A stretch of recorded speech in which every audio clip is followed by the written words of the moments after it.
Yes, I'm sure I want to go live now. If you got this part of the video, you got the live unedited edition. Home Gadget Geeks. Is that what we're doing? Yeah, Home Gadget Geeks Thursday night.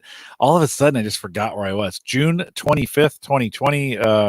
It's probably my 15th or 18th podcast in the last 2 or 3 weeks. So been a lot. I'm hoping for a little downtime as we get close to July 4th. If you got this part of the video, it means you've caught the live unedited edition, and that's okay. We're going to do some beer pours, and we're going to kind of get the crowd here. And so hang tight if you are joining us live. And I see a few of you, Ken and Ron and Brian. Brian, thanks for the chat before the show. By the way, that was really kind of nice.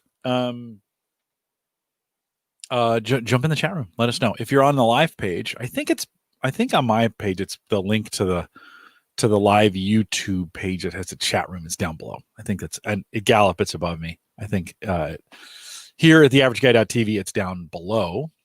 And good to have you back.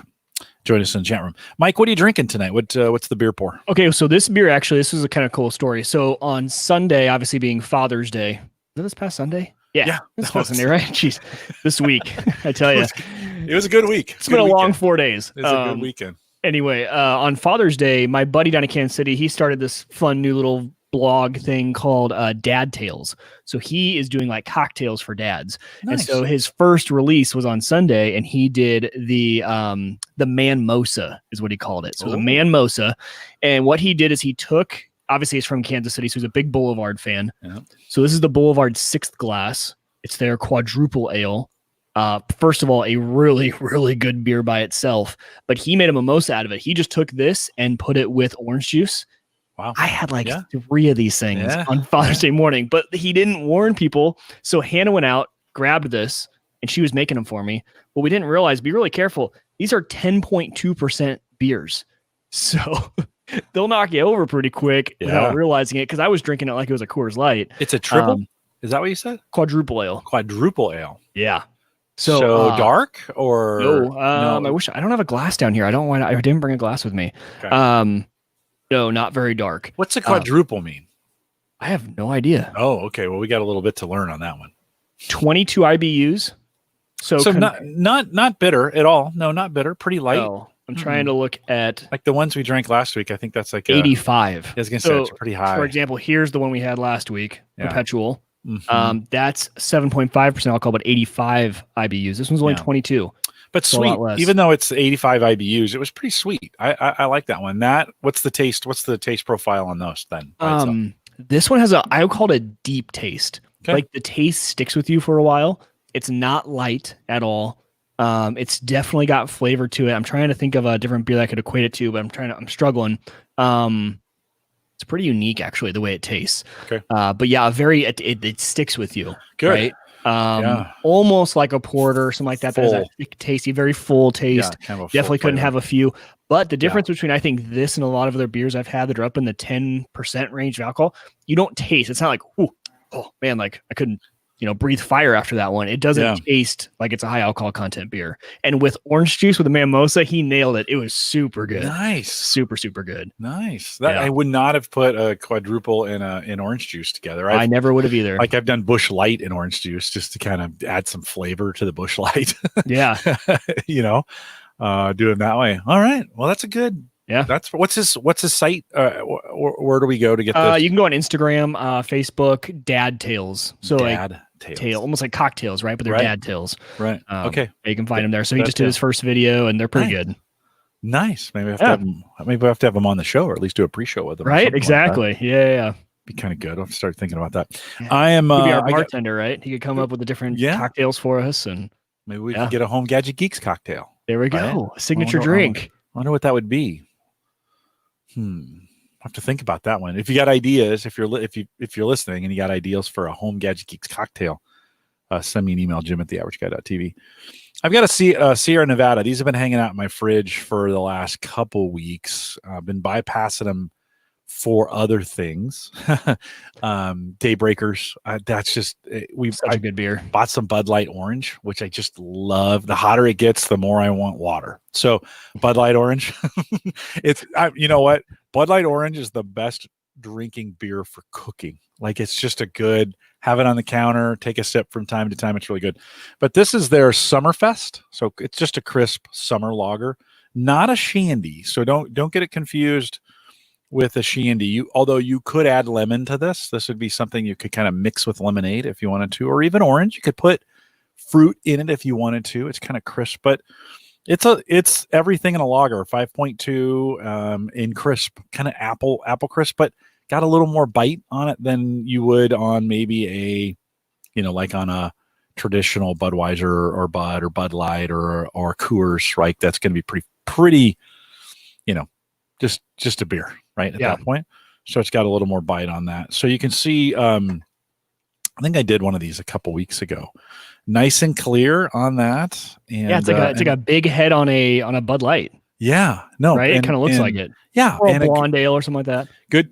Right on. You're nailing it. You're nailing it right there. So a pretty good summer. Sierra Nevada, pretty popular. Their Summerfest. I've got 2 left, and I probably won't go back to them. We do a lot of shandy. I'll do a lot of Bud Light, orange in the summer. Yeah. And Daybreakers have been kind of what we've been going. And that New Belgium Daybreaker is it's awesome. So good. Yeah, I'm glad you turned me on to that one. That's been a staple in our house too lately. Looks like Kirshner's got the idea. He's joining us live from his pool. Nice. That's a good way to do it. Join him from the pool. That's a Ryan. Maybe Tony. I'll retweet. Tony just tweeted us on there. Ryan, maybe we should get a picture from the pool. I mean, we don't want to see you, but the picture of the pool. Nothing against you, Ryan. I mean, you're a good-looking guy, but I know. It's not that type of show. No. PG-rated show. Yes. And Ron says he likes the where I put the sign. So yeah, Ron, this is yours. Actually, I'm gonna grab it real quick. So this is where I posted. He made a sign for me.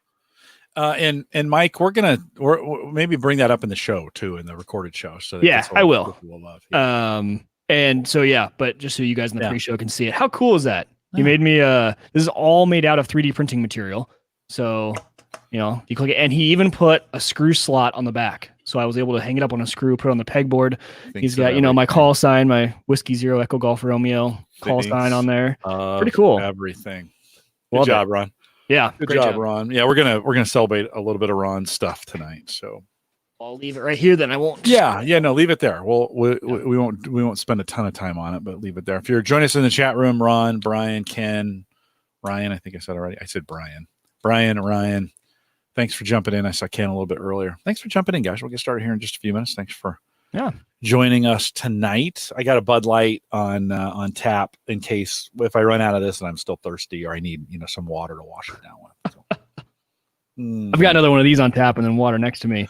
So Jim and I were actually testing. He was helping me test my new microphone. You guys know new gear is always fun. We won't talk about it in the show, but actually, maybe in a couple weeks.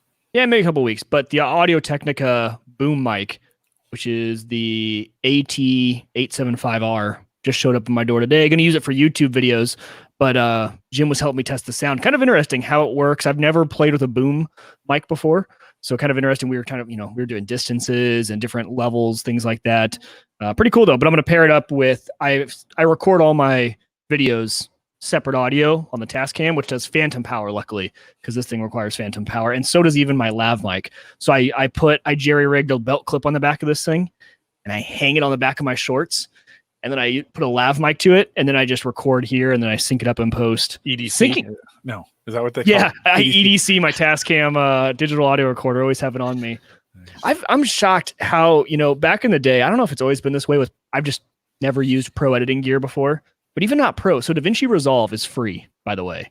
And it is pro level video editing software. Nice. I mean, people can switch. There are a bunch of people who actually were saying, hey, could I do Resolve for a week instead of Adobe Premiere? And they actually did like 90% of what they do for the pro people. It does more than enough for us. But like audio syncing is as easy as selecting the audio, selecting the video, and just clicking sync these two up. I've been super impressed. I know I'm way behind the times, guys. The DaVinci Resolve is nothing new.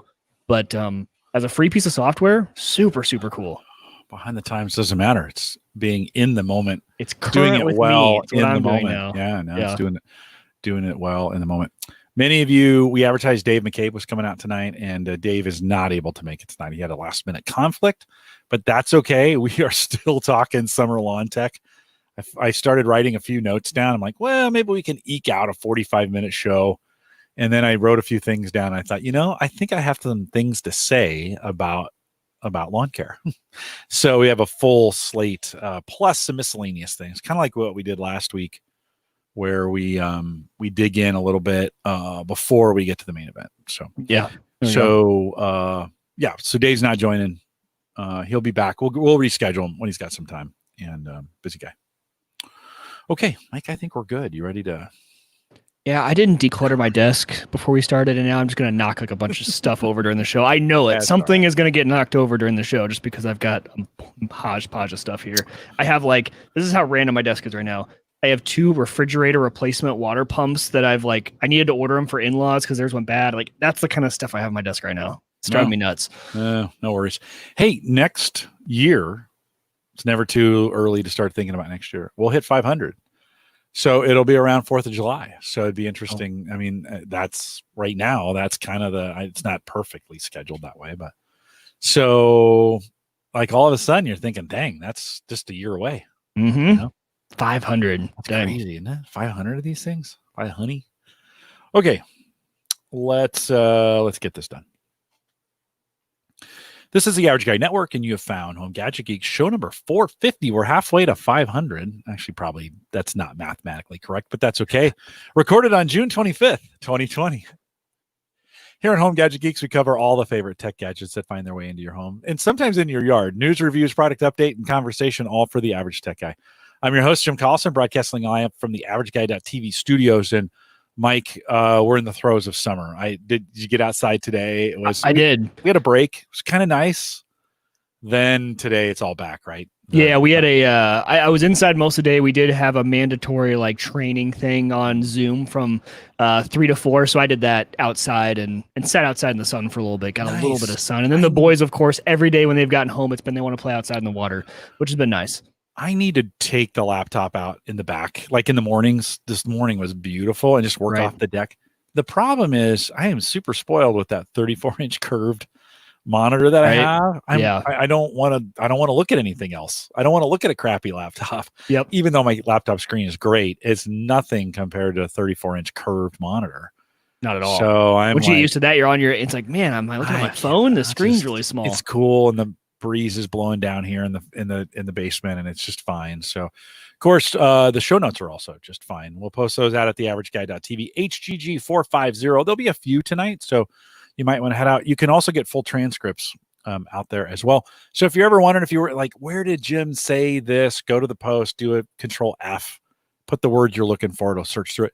You can use the search on the site too. I actually put a new plugin that does a better job of indexing the site. So if you go to the AverageGuy.tv/search or hit the search button in the menu, you can search through things that we've done. I don't know if it's helpful or not, but if it is, it'll be there for you. Don't forget, you can join us live on the mobile app. Brian said earlier he was going to do that. He was going to watch the first half of the show, then needed to go out for a walk. So he was going to listen to us on the mobile app as he's walking. A great way to do it. Head out to the AverageGuy.tv and you can download it there. Actually, the shortcut is HomeGadgetGeeks.com. So if you want to download it from there, it's only this show. So you have a little icon on there if you always just want to kind of stay up. It'll always have the most current, and it'll stream it live if you want to do it that way, 100% streaming, HomeGadgetGeeks.com. Don't forget, you can follow the show schedule now, theaverageguy.tv/schedule. We'll get you there. And there's a little schedule tab, or I think it says calendar on the website you can click if you want to know what's coming up. A great way to kind of stay up to date. There's a lot of shows coming on, including my daughter who's coming back July 31st. We'll talk about those here at the end of the show, but you can get all of that out at the AverageGuy.tv. Couple reminders, and I wanted to thank Ron. We didn't get a chance to do this. I'm a couple weeks behind on that one. If you want to subscribe on Patreon, if you want to have kind of a one-of-kind, there's not too many of these on the planet. There's a few, maybe, I don't know, less than 15. If you want to get, Mike's got a couple. You want to get a Home Gadget Geeks coin, head out to the AverageGuy.tv/Patreon. Ron just printed a bunch more of these for me, and I have brand new envelopes, and I know how much it costs to get it to you. So if you, sorry, I won't. You won't have any postage due. It happens. Send me or head over to theaverageguy.tv/Patreon and just do a $5 plan, and I'll send you one of these as well. You know that Ron sent me one of these, so that's the big version of it. This is as big as my head. I could just do it this way. You wouldn't see me throughout the show. You have to be watching the YouTube version for that. Sorry for those that are on audio only. But Ron printed one of these. He also printed me up a really cool stand for it. So, here's a 3D that's printed super cool. stand, right? Yeah. And then you just put this on there, right? Yeah. Make it straight, right? That's pretty cool. It's hard to see with the glare, but you get the point. He printed two of these for me. He printed two because he made a Cyber Frontiers for Christian, which is super cool. So I've been holding on to this. He's been working on this for a while, wanted to get it just perfect, and Ron did a nice job with that.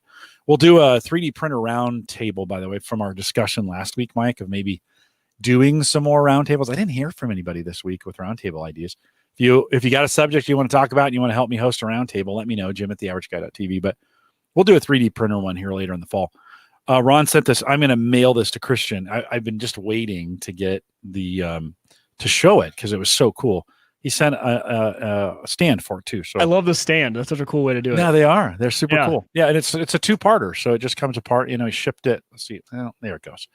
So 2 parts. They click together. Boom. You got a nice stand for these. Christian, it's on its way, and we'll get that to him. He made something for you, right? We talked about it last week. Super cool and unexpected. Yeah, so this, if you guys are on audio only, the people on video are seeing it. So it's almost like a station identification plaque for my amateur radio shack. Everyone calls it your shack where your ham radios are. So it's got, it says amateur radio station. It's got my call sign, the Whiskey Zero Echo Golf Romeo on there. It's got a cool microphone. I don't know if you guys can see if I turn it sideways. So the words and the microphone are raised on there from the black. So everything's raised, all done on his 3D printer.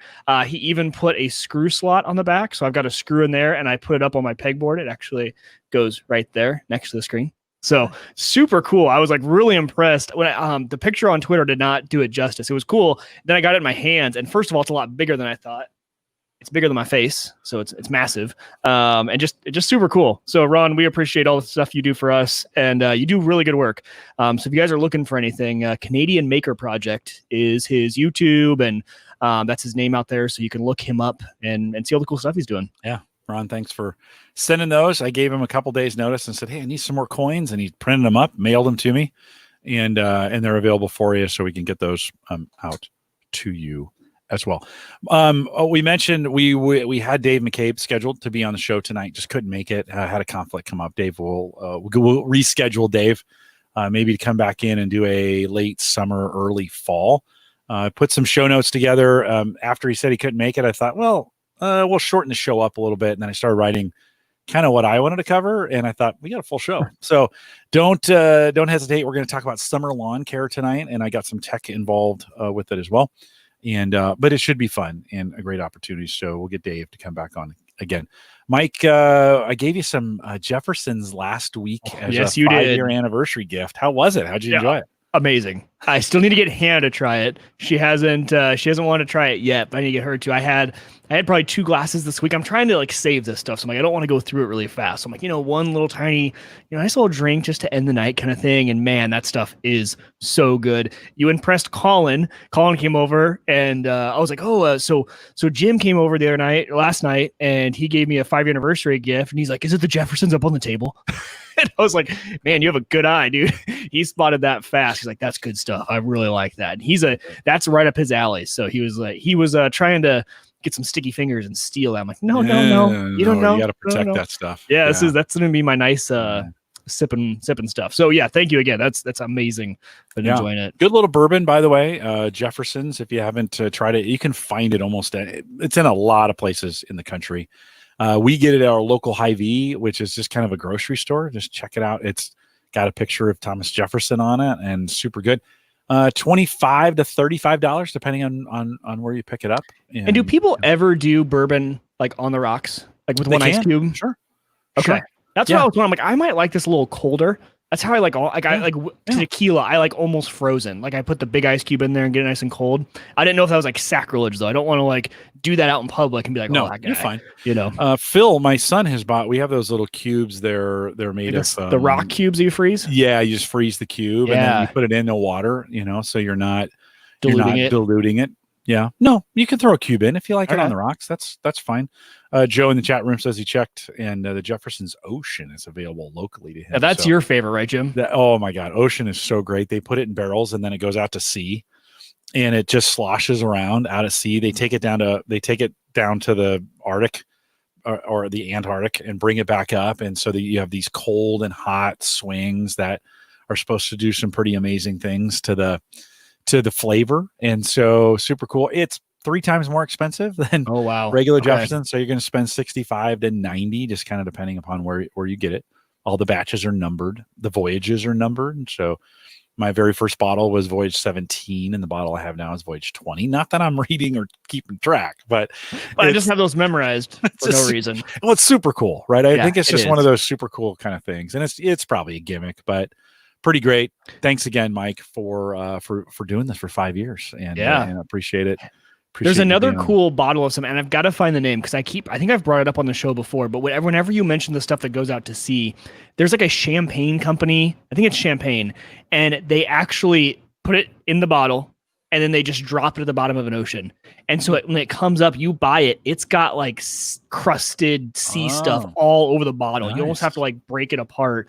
It might be a gimmick too, but like I saw it, I'm like, that is super cool. Very expensive. I think it was like $150, $200, but kind of one of those cool things you might just buy and put on your shelf as like a showpiece almost. Yeah, no, I think it's super cool. And so Joe is saying his bottle is more like 100. Yeah, your prices might vary. You might want to check online too. There's some great ways to purchase some of those things. Mm-hmm. Have you ever had Blanton's? No. Blanton's whiskey. It's super hard to get, and they only make so many. And we've been on reserve lists a couple times to try and get those. And sometimes you just got to work at it. It's sometimes it's just a gimmick, but scarcity drives demand, right? Yeah. It works. Yeah. All sales, they know scarcity drives demand. So that's just Nintendo. Yeah. That's Nintendo every time, right? Yes. We have this new thing and you can't buy it, but it's super great. And then everybody, just keeps the price high. So it's like webcams or microphones right now. You can't find them anywhere. No, you really can't. Yeah. You really can't. Monitors, anything like that. Mm-hmm. Maybe it's getting a little better now. Maybe it's rebounding a little bit. I think some, but I went to buy an audio interface for Micah. She's my co-host on Theme Thursday at Gallup. And I was going to buy her a little Behringer audio interface. They're $50. No, not right now. They're $100, and the $50 ones are on back order. So you're like, oh, okay, I guess I'm waiting. So no, there is some supply issues on some of those. There are. Rode makes because when I was thinking about getting this boom, I was also just thinking about going with a wireless mic set, because then I wouldn't need to sync my audio in post. I could just do the wireless to my camera. So Rode makes one of the better, cheaper ones, the Rode Wireless Go. That thing is sold out everywhere. Yeah. You can't buy it at B&H Photo. You can't buy it on Amazon. Not even like for more money than you would want to spend. It's just not there. Makes a great YouTube clip, right? If you're going to be doing YouTube videos. Yeah, exactly. Or it even has you can plug in a lav mic if you want to it too. So it's double. You can just clip it, or it's got the lav mic and you can clip it on your belt. Kind of cool. Nice. Well, speaking of that, give us a quick rundown. What are you doing on YouTube? You started a new thing. I mean, I know that's unusual, but yeah. Well, okay, it's unusual, but actually Jim doesn't know this yet, but Jim's going to be my accountability buddy with this. Jim and Hannah, and Hannah's already riding me. She's like, if we're going to do this, we're going to do it, and you're going to stick to it. So, started up. You guys know that when I was doing streaming, I was the dad nerd. Well, we're doing that, but streaming is not going to be the focus. We might stream in the future, but we're really taking it to be, we're going to make YouTube videos on everything that dads nerd out on. Home improvement, tools, barbecuing, everything like that. We're doing 2 videos a week right now. So we're going to be publishing 2 videos a week. We're on Facebook, YouTube. YouTube is where I would love people to watch, obviously. But we're putting the full videos on Instagram, on Facebook. It's just the dad nerd everywhere. It makes it super easy. So I have a second Twitter. So don't get confused. I mean, I just started the second one. So I don't know. I'm still on Uyghur Tech, which is probably where you guys should reach out to me. But if you want to start talking about my dad nerd stuff, it's there. So the dad nerd, it'll be fun. We've done 1 video so far. We have another one coming out Sunday. The first one was on how to use a speed square, right? The speed square is like the most useful tool. And I think a lot of guys just have never saw one and used one before. So these videos are quick. They're not long. That one was 4 minutes, right? Get in, get out, learn the basics. It's just, Jim knows I have like this creative itch that if I don't scratch it, it turns into like a rash. And so I when I stopped streaming, and streaming for me streaming's hard because you have to be behind the camera. You have to start a schedule. If you're not live, you're not doing anything. And for a dad, especially in my stage of life right now, it's just not doable. YouTube is much more sustainable. You can crank those out. That first video I made in 45 minutes from shooting to editing to release over my lunch hour the other day. So those are the type of things I can crank out in 45 minutes. So it's a lot of fun. If you guys want to follow it, that's where you can find me. Make sure you're keeping me tagged on Twitter when you're putting those things out so I can retweet them too. Oh, sure. Yeah. No, and we can talk about it here on the show. A lot of that stuff, it's almost like it's like an add-on to what we do here on Home Gadget Geeks. It is. There's a lot of stuff that we would talk about. There will be probably some tech stuff too. Won't be a few things tech related, but a lot of it's just like anything that got dads, and it doesn't have to be dads. I use dad's just kind of it always gives you a focus, a brand, and it's an area to focus on. But I mean, this is for men, women, anyone. So it'll be a lot of fun. So now I have Hannah, who's like, if you're going to start doing this, you're going to do it. I'm like, okay. So I'll get Jim to hold me accountable too. I don't think if after a week I quit, you got to ride me so hard. You got to take back that Jefferson's. Okay. Oh, there we go. Or just come over and drink it with you. Yeah. Oh, yeah. Drink it in front of me without me getting any. There you go. Exactly. Or with you. That would be good with a cigar too. Yeah. Is it just on your regular YouTube channel? So if folks were subscribed there before, they'll do it. And if they go out and subscribe to it. YouTube makes, first of all, it's super hard unless you want to create a whole new channel to change any form of your branding. I know. So I'm still just Mike Weger. So if you search Mike Weger on YouTube, that's how you find me. But everywhere else, Facebook.com/thedadnerd, Twitter.com/thedadnerd, Instagram. Drop that stuff in the show notes, and I'll add it to the show notes for this show. So as we go, just put them in the show notes. Well, last week I mentioned that I had a generator coming, and Friday I took Sarah out to dinner on Friday. We went down to our favorite Italian place, and it came, of course, while we were gone. I'd been home for all week, and so you had to leave dinner early and get 2 hours. To the generator, right? I sped up pretty fast. So I get home, and as I'm walking up to it, the box is just beat. You're like, oh no. Now it's 145 pounds, so like it was a pretty heavy box. And I guess I learned my lesson on this one. I'll tell you what that is here in just a second. But so we get up there, and one of the corners is all just almost gone, and the packing from the inside is hanging out, and the bands that go around it. They had 2 bands that went one way and 2 bands that went another. There was only 2 of them left, so the other ones were gone. Just like, and I was like, "Oh, this is not good." And so we watched on the ring. We watched the footage of him taking it off the truck. They parked right in front of the house, so we could see. And he had a cart. He wasn't trying to carry it. He was alone, and he couldn't have done much damage just taking it off the cart and putting it in the driveway. So it was during shipping, during the plane ride over or whatever. Yeah, it must have happened during shipping. They must have done something. But it looks like it slid off something, and the corner of it hit because it broke a wheel on the generator. It did break, shattered the wheel. Yeah, shattered the wheel. The engine housing separated and then came back together. And so, where you'd have an overlapping segment, it pinched like this so that there was a piece of plastic out, and plastic was dropping out the bottom. It's like, okay, I was sad. I was very, you wait the whole time for that. Sad. Yeah, I was very, very sad. And where did you order that from again? Ordered from Lowe's. That's right. Shipped via UPS, free shipping. It was and $1,200 return generator. The exchange was no big deal. Well, I tried calling. It's impossible to call anybody right now and get any kind of customer service anywhere. It seems like over the phone. So I ended up Saturday afternoon just driving up to Lowe's and went in masked to their customer service and said, "What's your advice? What do I do?" And she's like, "Look, I know customer service is taking a long time, but that's the way we need to do this. Just get on with them and they'll take care of it." So sure enough, I actually called Lowe's as I was leaving the parking lot, and it's a 25-minute drive home for me. So I drove home, unloaded the car I had some concrete block that I'd bought at Lowe's, installed the concrete block I put all while you were just on hold. It was on hold.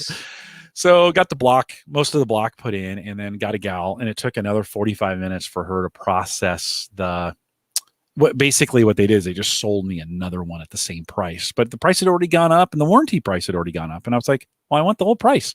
Right. And it took them forever to get that part done. But again, I was working. So I was like, hey, I'll wait forever if you're going to take whatever time you need. Yeah. And they actually gave me $10 off of the thing too, for the trouble, which was pretty cool. No more cost to you. They just no, refunded you $10. And then they're like, take the other one in, and they'll refund it right on the spot. And so I packed up the one in our Outback, and took it back to Lowe's and dropped it off. No questions asked. I said, I took pictures. Do you want to see? They're like, because you don't want to go sell this to somebody. Like, this thing took a dive. Right.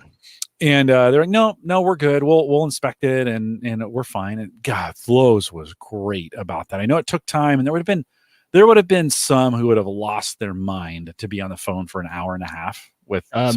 Me. Yeah, I would have. But it was, for me, it was like, okay, well, I want to get this done, and I want it done right. I'm going to wait. Several times she offered, can I just send you an email? No. I want a final price. I want to know this is done. I'll wait. Right. I will wait. And she did a great job. Megan, I think was her name. She did a great job on just kind of taking care of me and making sure it was done right. So this time I had it shipped to the store. I learned my lesson learned. If you're going to use UPS, it can't be heavy. Like, they're going to destroy. They're just not geared for that. Like, that's just not a UPS thing. And was it their freight like line? Because like FedEx is like FedEx Freight, and it comes in a totally different truck. No. Okay. Not that I know of. So I had them ship it directly to the store going forward, and it's coming in early next week, and I'll get a hold of that, and then I'm going to nerd out on some generator tech. That's going to be kind of fun. I'm kind of looking forward to all the different things I can do with that, including installing a cutover switch in the house, some of those other kinds of things associated with it. So that's coming, but that's kind of the way the world is now. If you think, drop ship to the house, this will be great. No. And I actually started filing a claim through UPS. Oh my God. Do they make that intentionally hard or what? Do they really? It's awful. It is. I mean, they are, you have to, because it'd be easy to abuse. No, totally. If it wasn't super complicated. Yeah. So you sign a waiver saying it's just, you're being as truthful as possible. And I went Friday night, I went through the UPS. I thought, well, I better file a claim. I started in on that. I'm like, I definitely, and I'm patient. Like, I stayed on the phone for an hour and a half, but I did not want to fill out that UPS form. It's just as long and ugly. And I was like, I'm not interested in this. So generator will be here, next week, early next week, sometime. And then one last update before we jump into lawns. I noticed this week the 16 terabyte external drives are out. So it's been a while since I've been in the storage game. Talking about itches that you need to scratch, and Jim has a hardware or hard drive itch that he needs to scratch. Oh my God. 16 terabytes, on B&H, 315. And I'm not saying this is new. I'm sure there's been others out. I just noticed $300 for a 16 terabyte hard drive. I wouldn't pay that, but they're out. They're reasonable. That's a reasonable price for it right now at B&H. You can do that. I was trying to look in the documentation to see if that's SMR. It has to be SMR. I can't imagine it not being SMR on those. So no way. Has to be. Yeah, you think, right? You think it'd have to be SMR? Yep. And then it seems like it used to be 10 terabytes was a sweet spot, and now it's up to 12. So the 12s are like 215. That seems to be a pretty good sweet spot for pricing in there. If you were gonna get one of those, you could get a 10. I think they're just under 200, and the 8s are 100 and let's say 150 maybe, somewhere in that space. So that 8, 10, 12 is still a pretty good price point. This is a debate we don't need to get into now, but the one thing I've been wondering is, as the sweet spot has been going up, right? So if you're saying the sweet spot now is like 12, when did that sweet spot cross over? Hey, that's just too much for what I need, right? For even the average guy. Cause I was waiting for, and once the 8 terabytes hit the sweet spot, I was like, that's perfect, because a couple 8 terabyte drives is great. Even, for me, honestly, 4 terabyte drives, because I have a big bay. Now I get that a lot of people with smaller bay units, right? I can only put 4 drives in here. You probably do need the 12 terabyte drives. But for me, I have like 12 bays, so I can just load them up with 4 terabytes and be totally fine. And now it's like 12 terabyte drives. Like, there's only a few people who that's like, I need a bunch of those. Yeah. But I think I probably, as I was talking, I probably hit it, is the guys with, a 2 bay system. That's great, because then you can get 12 terabytes with redundant on a 2 bay system. Yeah. For still pretty affordable. For $420, you've got 12 terabytes of storage. If you did, redundant RAID, kind of cool. Yeah, Joe said, and there's a big conversation about this on Reset. So if you want to go there, and then on Entertainment 2.0 with Richard and Josh. They talk about this as well. But Joe says he was happy to find the 6 terabyte reds that are CMR, right? Those are what we're looking for. That's what you want. That's what you want in your NAS. Yes. You don't want SMR. And some folks will debate me on that, and that's okay. If you want to debate me on, you can leave that in the comments on Facebook. I mean, on YouTube, if you want to do that. But typically, most of us that I hear from want the CMR drives, and so the 6 is a sweet spot for that. If you can still find them, you got to be careful right now. Western Digital is not being completely forthright. No, none of them are. I think like a lot of the companies are getting. Yeah. Well, we know trouble. Seagate's been using SMR on those cheap drives for a while. We know that going in, but right. To your spot or to your point, Mike, at what point is enough? And I think for the average guy, 8 is actually plenty. I think so too. 6 is actually plenty, and for the average guy, that's not this audience. You who are listening right now, you're like, oh come on, 6 is like I've got that in my laptop on a SSD drive, and so I get that, but I just thought I'd bring it up because we talk about that from time to time. We haven't really talked about drives in a while, but we haven't. They are out. They are at the 16 terabytes are coming out. We promised a launch show, Mike, and of course Dave couldn't make it tonight. But as I started taking some notes, I thought, well, we'll shorten it up a little bit. Well, I got a bunch of things to say, apparently. So a little bit of tech, mostly some advice. I know some guys struggle. Like the lawn is a struggle. It's a struggle bus. It's especially right now. The summer is what separates the men from the boys on this, right? We said this during the spring lawn care episode. By the way, if you haven't listened to that and you want to, go back and listen to it. You can catch it. Just search spring lawn care at theaverageguy.tv and you can find it there. But couple things I want to preface this with as we think about this experience of going through. And it's important for some people. Like how their lawn looks is important. Since I've been home, working from home during the pandemic, my lawn's gotten way more care than it ever would have if I was going into the office. And that's because in between meetings, I can go move things or apply things. Or, I'm not going to say my boss probably won't listen to this, and he doesn't care, to be honest, but I've snuck out a couple times at 3:30, mowed the lawn. Just saying, like, you can. You do it because you can. Yeah. You're trying to get it before the rain comes in, right? Or whatever. But one of the things I want to say kind of just as we get started here is, one, never start lawn care thinking you're going to have a perfect lawn. You just won't. No matter what you're doing, and Mike, you can probably attest to this.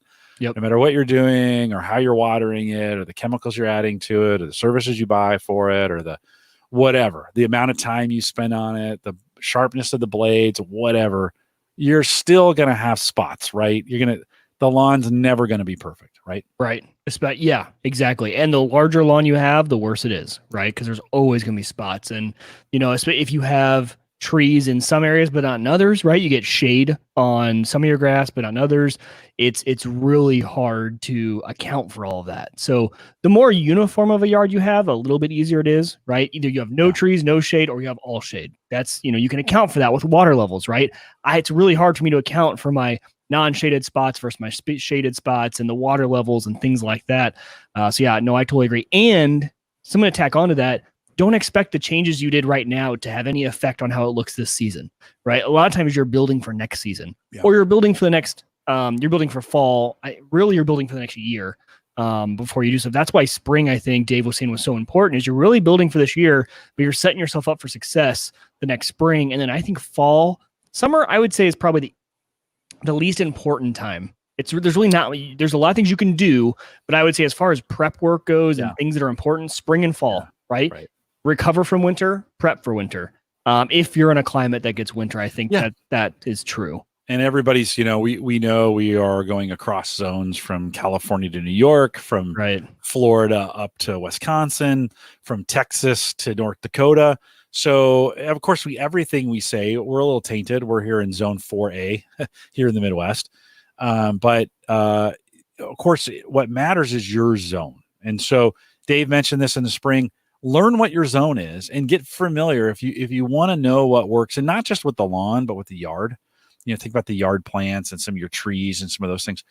understanding those and not fighting them is kind of half the battle for your lawn, Right. especially when it comes to trees and what you can plant and what's going to be messy. And so again, that's if you're moving into a new property, you're thinking about planting a tree, man, a tree is a commitment. Like you're going to spend 50 years with that tree in a lot of cases. Make sure you get the right one, you plant it in the right space. That's one of those things you really want to spend some time thinking about. We mentioned too, in the spring, you always look like a rock star. Like you come out of the winter, you could have done nothing to the lawn for the last 5 years. In most cases, even the weeds are gonna mow green. Like you're gonna mow it, and for that day or two, it's gonna look great. You're gonna feel good about yourself. I do this. I lure myself into every spring of being like, gosh, I am good at lawn care. Like this, I am rocking this. And then of course, summer come and crushes all those, right? Summer comes, and Tony Rayner has been posting pictures. He's been struggling finding the valve and getting his irrigation system going, and he's finally found that and some things going. He's like, oh, is it too late? No, it's not too late. We're gonna have some advice kind of coming up, but don't think like if you're feeling good about your lawn right now, awesome, but you're coming up in the summer here, you're coming up on the most difficult time, like bugs, moles, birds, weeds, heat, like all those things are coming. So just know, it's if you're looking at your lawn right now, and Mike, you kind of alluded to this, and it's bad, don't despair.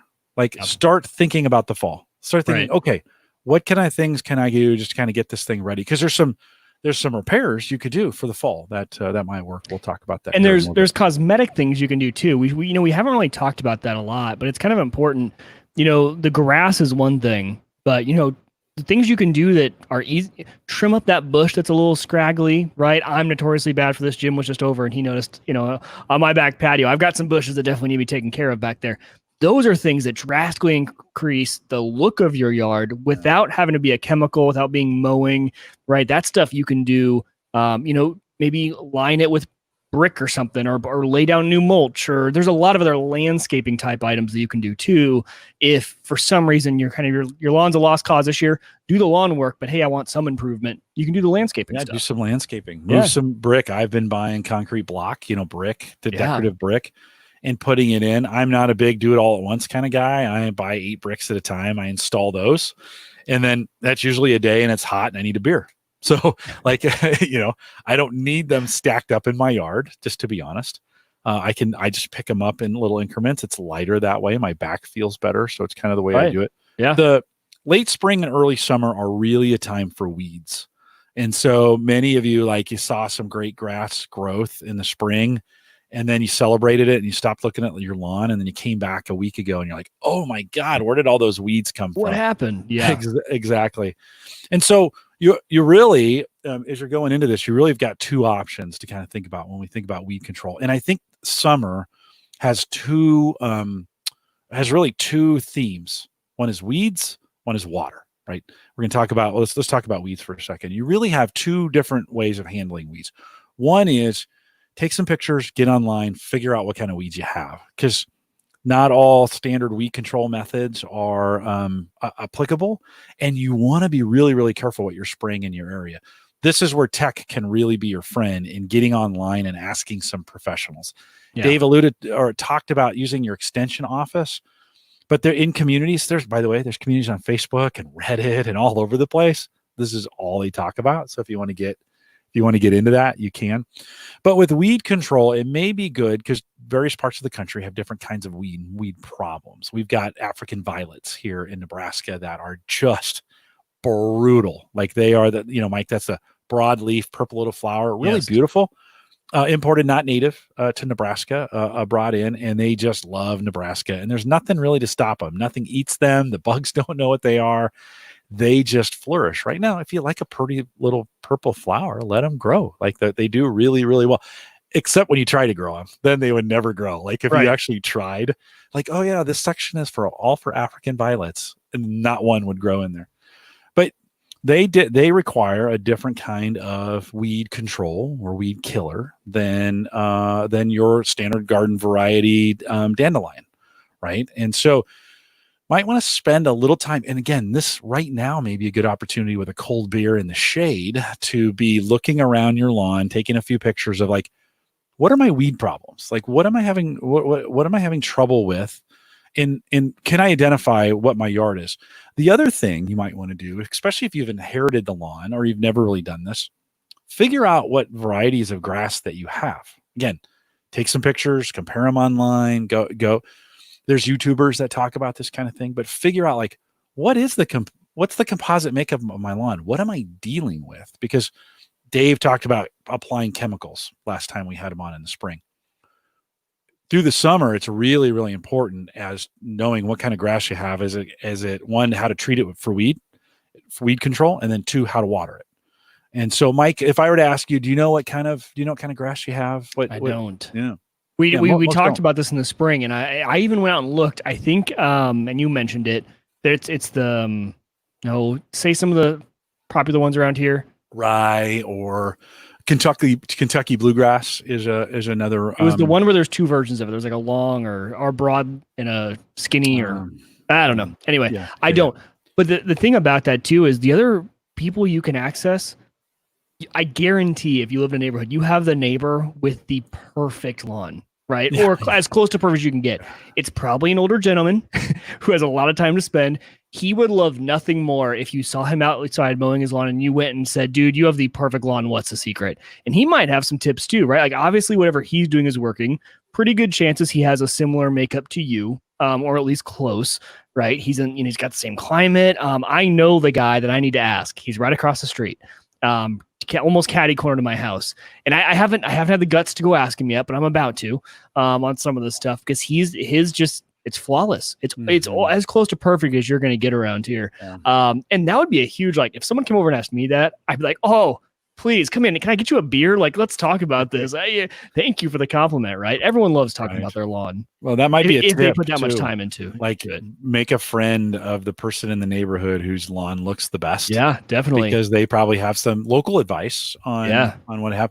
I run Zoysia out front, so that's a carpet kind of grass. It's very aggressive. It chokes everything out. Even dandelions struggle. A few of them make it through. Those poor guys, they pop up out, and then I just snatch them out with a little tool that I have to get them. But Zoysia, very aggressive, creates a carpet, very soft, very beautiful, pretty good with water, and great in full sun. That's the front. Like, I don't have any trees out front. Back, whole different story. And so I have a mixture. I've actually gone to we have a Sutherland's, which is kind of a grass company here in Omaha. And you can buy about 9 different kinds of variety of a seed out there. They have one that and oh shoot, now that I want to say it, it's going to, I think it's called Nuke or something like Duke Nukem or something like that. I think that's what they call it. And it's just supposed to be the toughest grass on the planet. It's a combination of a couple different kind of grasses that grow really well here in Nebraska. So I go in there and say, give me that. And then that's what I've been putting on my grass. And it can actually see kind of the different areas that I seeded in there with some of the old grass. So it's good to know. In the chat room, a couple folks have been identifying, John says he has Japanese stilt grass, extremely difficult to kill. It is a grass, so a normal weed killer for lawns won't kill it, and it'll take over the whole lawn. If you like it, let it. If you don't, okay, well, that's going to take, you have to make some kind of decisions on that. Ron says he's got some in Ontario, you can't buy weed killer. And there are, again, on YouTube, you can find like natural weed killing solutions that will do things for you, vinegar, some of those kinds of things. I'm imagining like the Breaking Bad guy of weed killing stuff, selling it out of his garage, like it's some underground thing that he's mixing up. Yeah, some Roundup. You get some you get the goods. with weeds, you've really got 2 options, right? One is the nuclear option, so you can just get a maybe here in the United States, you can just get a Roundup and just crush everything. I used to have a buddy who would say, what he would do for a new lawn is he would crush it with Roundup. It would die. He'd burn it. Then he would water the heck out of it. And all the seeds that survived the Roundup and the burning would come up, and he'd knock those down with Roundup, burn that, then water it again and just wait. He was trying to get all those weed seeds out of his lawn. And then he'd either put He'd How either long did put this turf. process take? Is this like a 2-year? No. You can do it in about a month. You can. Yeah, because most seeds germinate pretty quick, a couple days. Wow. And then you'll see sprouts 7 to 14 days. You'll see weeds come up. And then he would put turf, he'd get some sod, put that on top of it. A very easy way to get a new lawn going. That's one way to handle if your lawn is poor. I wouldn't do that now, by the way. You don't want to put sod in or even new seed in the summer. But that's the nuclear option also is maybe even going with a Scott's weed and feed, right? So those come in liquid and powder form. You can spread them or you can spray them. That's spraying your whole lawn and trying to get everything in one shot, right? That's one way of doing it. Generally, you should have done that a couple weeks ago to a month ago. It depends on what area you're in. You could still do it now, but some of those are pretty harsh. I waited a little too long, Mike, and I burned my lawn in a few spots because it's also got fertilizer in it, and it got hot here really fast. So there's kind of the broadcast or the spray option. There's also some great options. Just if you're not struggling with weeds, and you just have a few, just spot treat them. So get a little 1 gallon, little pumper thing, buy a little concentrate, make sure it's good for your area, drop that in there and go spot spray. Do you have somebody, how are you handling your weeds? Spot spray. Okay. Yep. We have the 1 gallon mixer. I got actually, my dad loves to bring this stuff over. He's like, oh, this is the best stuff. So he brings me over some mixture, some concentrate, mix it up.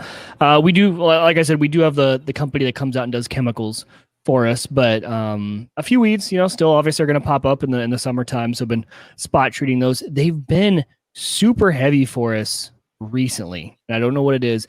And it's not in my grass, actually. It's in our beds are just destroyed right now with weeds. We cannot control them no matter how much we do. And actually, I don't know. I think it was Tony earlier asked the question of, do you believe in the fabric that inhibits the weed growth? My wife and I were just talking about that the other day because we would love to put it, we would dig up all the mulch we have because we have nice mulch still, lay that down and just kind of start fresh because, a week ago they were all clear and now they're literally weeds a foot to 2 foot high. I mean, they just take off like crazy. Perfect growing conditions here in Nebraska right now. Yeah. Moist, warm. Yeah. It's weird how you can tell though, like the lawn is treated by chemicals and these beds are not. Yeah. Because there is very few weeds in the grass. I think there's a chemical you can go out and buy called Preet that is a pre-emergent inhibitor. So you can put that on in the spring. Oh, interesting. You could even do it now. You could weed it now and throw that in there. Yeah. Not as effective. Nothing needs to grow in these certain beds. Right. Yeah. And so I'm just like, I could just pour like gasoline. I don't care, whatever it is, and just I think it's called stuff out. I think it's called Preet. Okay. And you can get that. It's a pre-emergent chemical that you just sprinkle it in the landscaping on those beds, and it keeps anything from germinating. Right. And so you just want to be careful not to get that on the lawn, especially if you've just seeded it. Right. So with weed control this time of year, you're coming out of kind of the, in the early summer, you should have either done the kind of the nuclear option where you're hitting the whole lawn in one big shot, like spreading it everywhere. Or if you had some success in the spring, and like for me, I did both. I used a spreader to get it all around, and then I am spot treating at this point. So great opportunity again to know some spots, take some pictures, know what you're doing, put those on your phone. It's also, one of the things where you can use technology on this is to like, I have mole issues right now, and I don't know, like I'm trying to get rid of those things. That's a whole nother show, by the way. But I have DEFCON levels for the moles. DEFCON level 1 is just the little things you put in the ground that make a lot of noise. DEFCON 2, I don't know if I'm doing this the right way, but just go with me on it. Yeah. Is the hose in the hole filling them up? DEFCON 1 is the worst situation. Oh, DEFCON 5 is the 5 is not bad. Okay. So 5 is the 1, thing in the ground that makes the noise. 4 is the water hose in it. 3 is going to be the poison pellets that I put in the ground. Okay. 2 is going to be, because it's 4th of July, going to be fire. It's going to be not fire, but smoke bombs. I'm going to go buy some smoke bombs, smoking those things out there. And then DEFCON 1, we're digging them out. Like I'm getting the shovel. I'm just going to start digging holes until I find those little. Yeah, I got a pellet gun you can borrow. Just do the hose thing when they pop their little head up. Just I thought they would, but I couldn't. They don't. I tried. No, I got a lot of water in the yard though. That's for sure. So you got a couple options with your weeds. Now, actually dandelions, at least here in our region, dandelions are way down. It's too hot for them. They want it a little cooler. So now would be a good time if you have any lingering dandelions, get them out, because you don't want those seeds lingering here throughout the summer. They'll come back again, or they'll be available for you in plentiful numbers next spring. And it does make a difference, even if your neighbor has a lot of dandelions. By you removing them out of your yard, assuming you don't want them, can make a difference.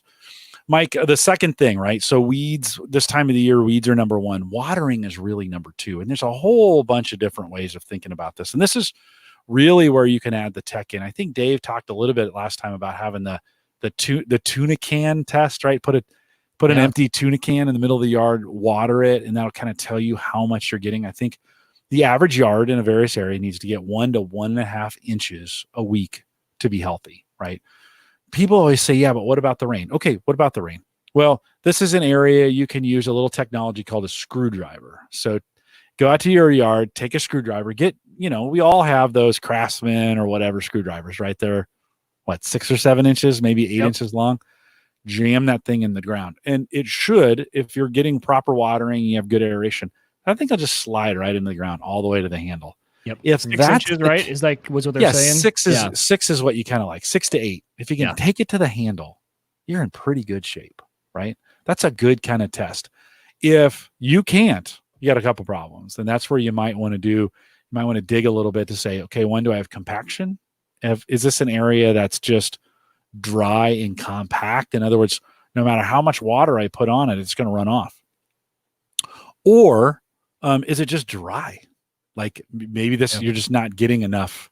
You're not getting enough water to it. I had an area I was watering today that was just soaking it up. It was like, oh, it's been a while since you visited me, right? Right. So, are you watering at the wrong time of the day, and is a lot of your water evaporating? A lot of people say, well, yeah, I turn it on for 7 minutes. Well, the 7 minutes that you run it in the morning is way different than 7 minutes in mid-afternoon, right? Because you're going to get a lot of evaporation off in this hot heat of that water. It's not going to soak down as far. So if your watering time in the morning before the sun comes up is 7 minutes per section, whatever it is, maybe you need to come up to 10, right, in the afternoon, whatever that is. So double checking what times you're watering as well. Yeah. And the other thing too is keep going on the watering thing. I'll bring this up later. Yeah. So one of the things where you can really deploy some tech in this is actually with your security cams.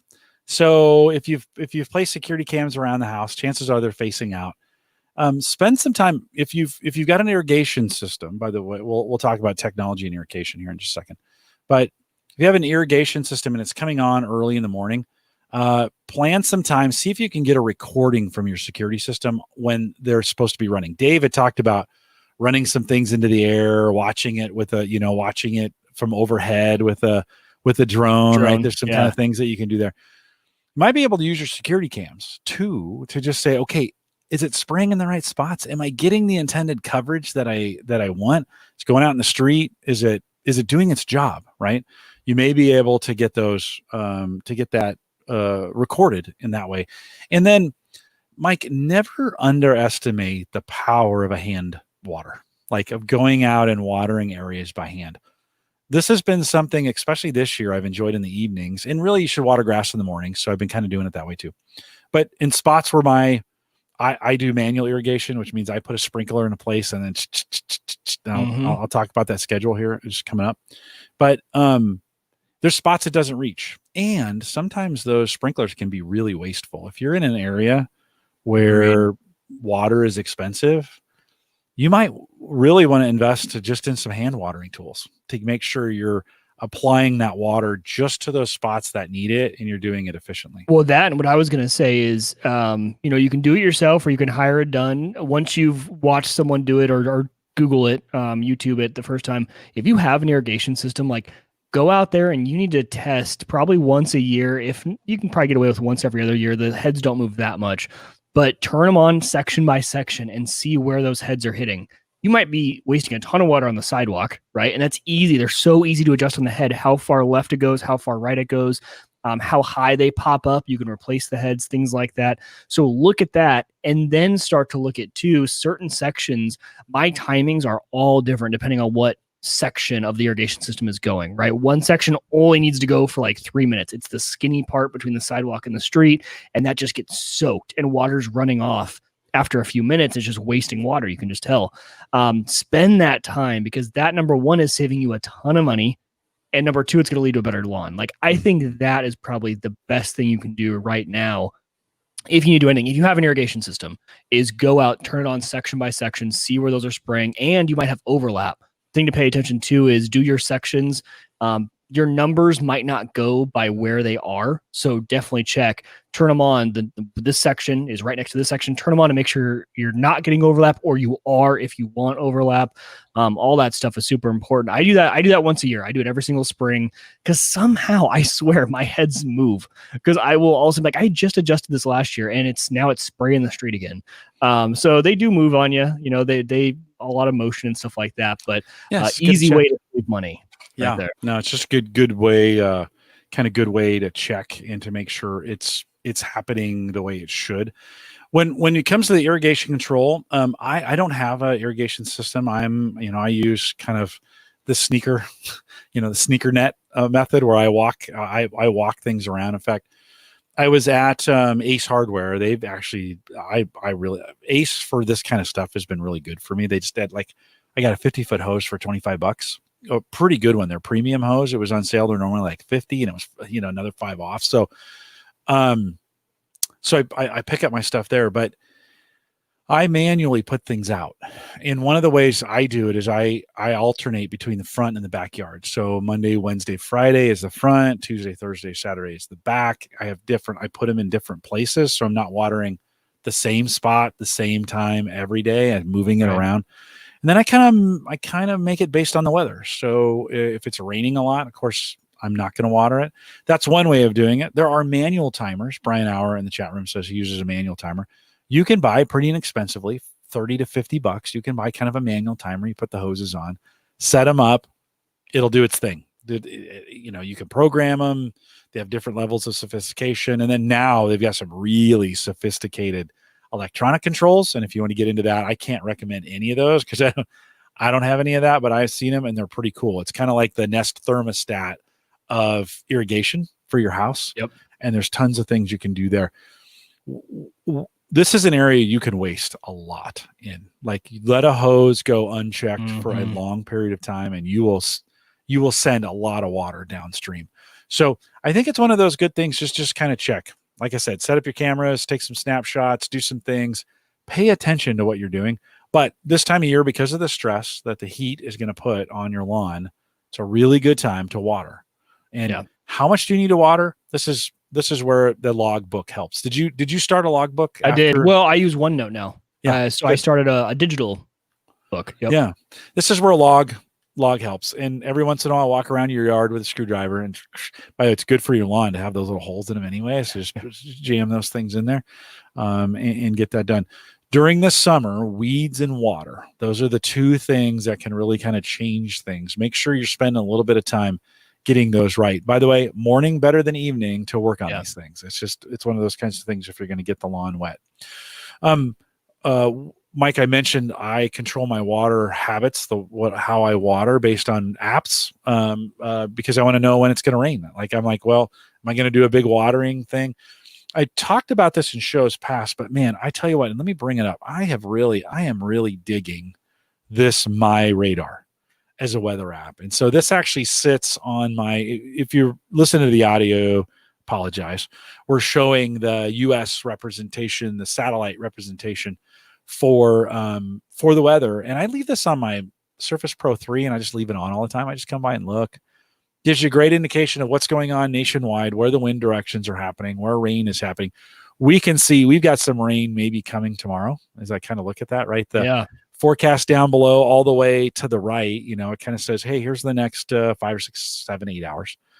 And then here's some chances for heat and rain. And I just love the visual representation they make here. I know it's 89 degrees outside. I know there's no rain in sight for the next couple hours. And I can easily see that, hey, tomorrow is our best chance of rain. Now, it's not a very good chance of rain.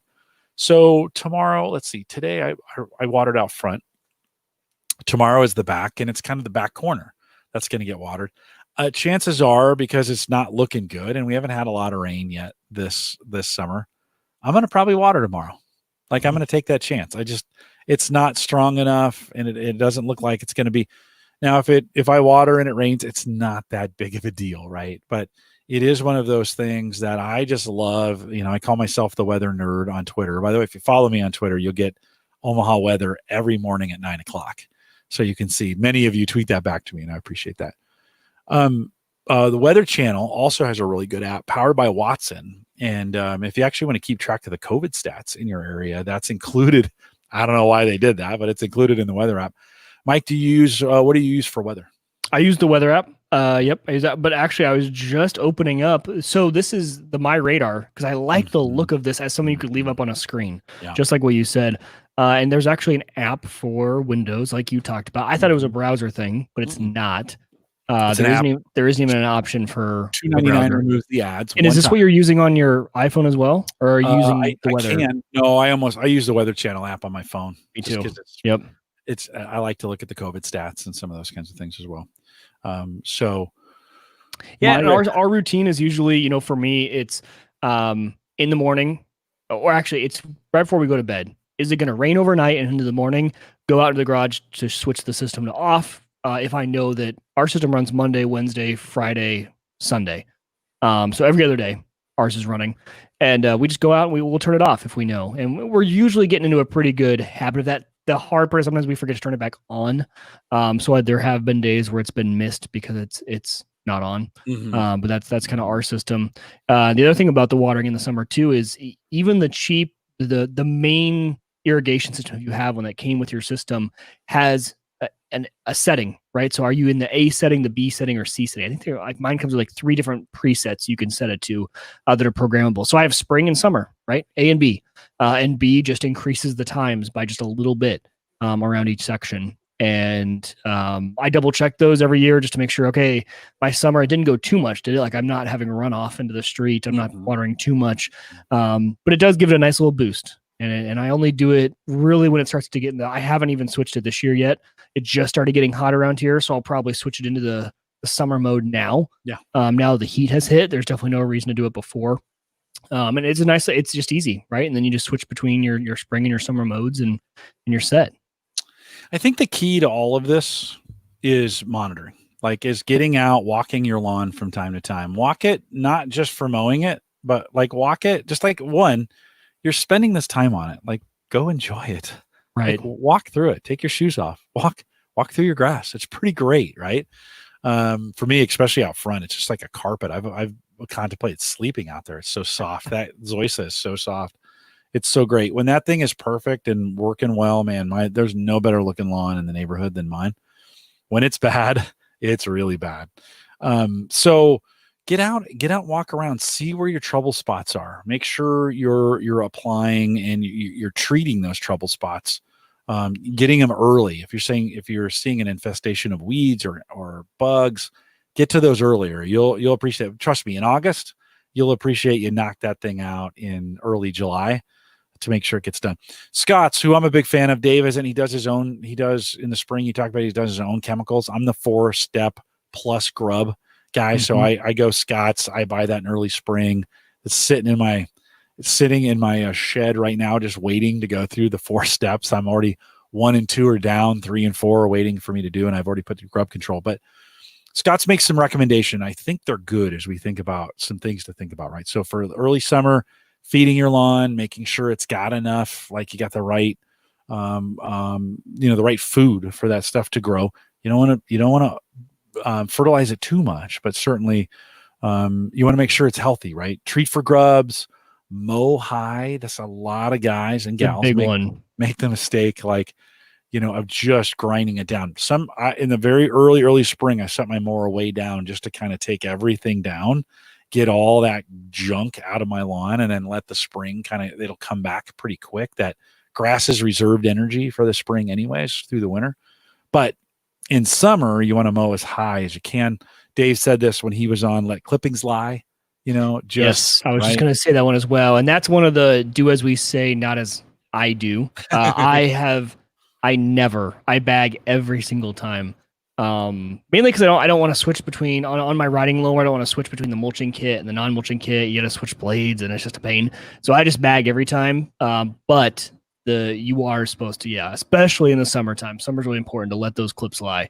It's just nutrients that are good for the lawn. Yeah, some tips during the summer. It's the most stressed, so spread your feedings out a little bit, but make sure you're still feeding. There's a bunch of different ways to do that. You might, in the summer, you might want to change to liquid instead of granular. If you're a granular person, that liquid's a little easier to put down, a little easier to spread out. And so again, it's your options. It's how you like it. But make sure you're feeding it. And then water a little bit deeper. So not as often, but water more. Get that water down. Encourage those roots on the grass to go down deeper, not just at the top level. Because if the top level dries out, you don't want those roots there, right? As we think about late summer, and I really do think you could be thinking about this right now. Sharpen your blade, change your oil, check your fuel. This is one that bit me this week as I had some fuel problems and my mower was not running well. And I think I either had too much water or too much stable. Like one of those two that were in there wasn't right. I had to drain that thing out, run it out. I went and got some brand new fresh gas premium, put it in there. I ran it for about 10 minutes. It was still running like crap.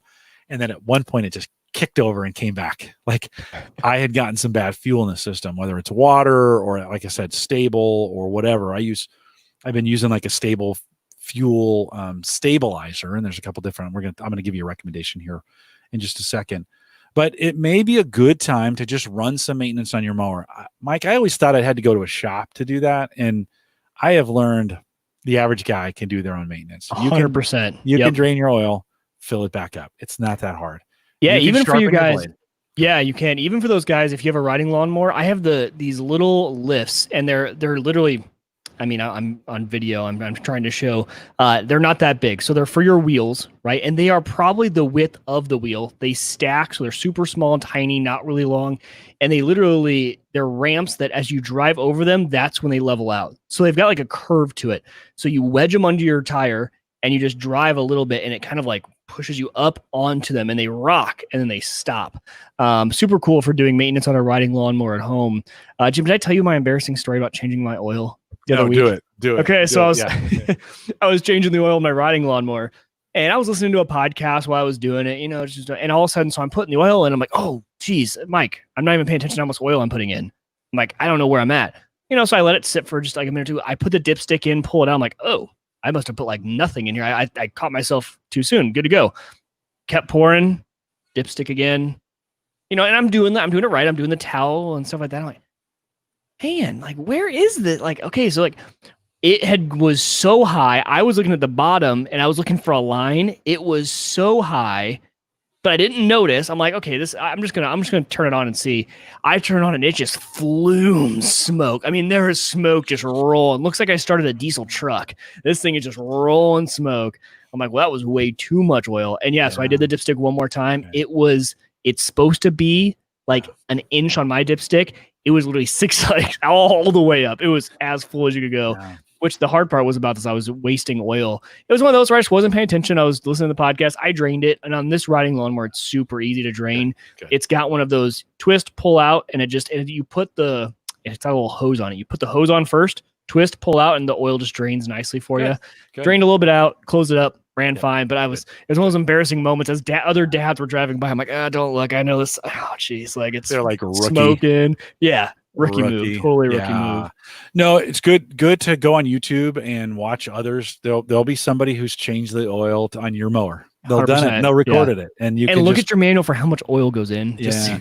Well, and generally, like a lot of engines, for most guys who have a standard mower, it's 20. I want to say 20 ounces, but 20. Yeah, maybe it is 20 ounces.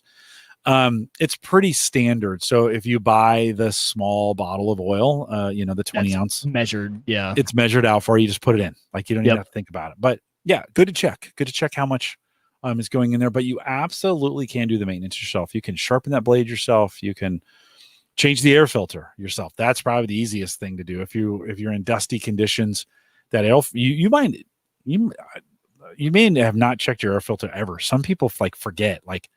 Ooh. And that is all those things. You can order them on Amazon. You can order them from Walmart. You can get it delivered direct. You don't even have to go to the store anymore. You can just have it drop ship. Oftentimes you can I looked up those parts online, and I was just like, okay, I did buy an air filter that was the wrong one. I bought too big. It was too big. It's $5. So it wasn't the end of the world.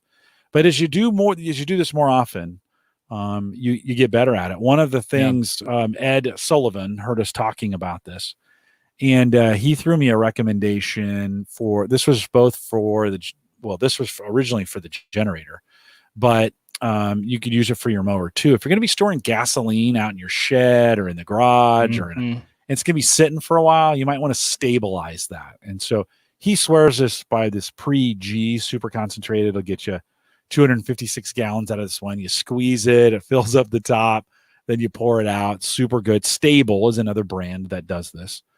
But he swears by this. It's $30. So it's a little pricey, but he swears by it. So that may be another thing you want to think about, is just making sure your gasoline's treated if it's going to be sitting for a while. Yeah. And okay, so here's another little quick tip, not for mowing, but it's for your car. I call it the magic juice. There is stuff, this old mechanic told me about it one time, like the engine was acting up and he's like, put this stuff in it and see if it clears it up. So you can find it at any gas station, and you guys might have heard of it. It's called Heat. I think it's like HEET. It's in a yellow bottle, and you put it in your gas tank. Yep. That stuff solves so many problems. And the main problem, I think, is people get water in their tank, right? And it can happen for a lot of different reasons. It can sit for a long time. It can do whatever. That stuff has saved. I mean, there are times where I'm like, I need to go to the mechanic. I'm like, well, I'll try Heat first, like a $3 bottle, put in there. Nope, engine runs fine now. We're all good. Like, who knows what it's doing? But I call it the magic juice. If your car's ever sputtering or something, try some of that Heat in your gas tank. They recommend it here in Nebraska in the winter because of our conditions, right? Yep. And so the water gets in that gas tank a lot easier in our conditions. Yep. Run a bottle of Heat through there. I never thought about running that through my mower. I actually didn't either. Yeah. Not a terrible idea.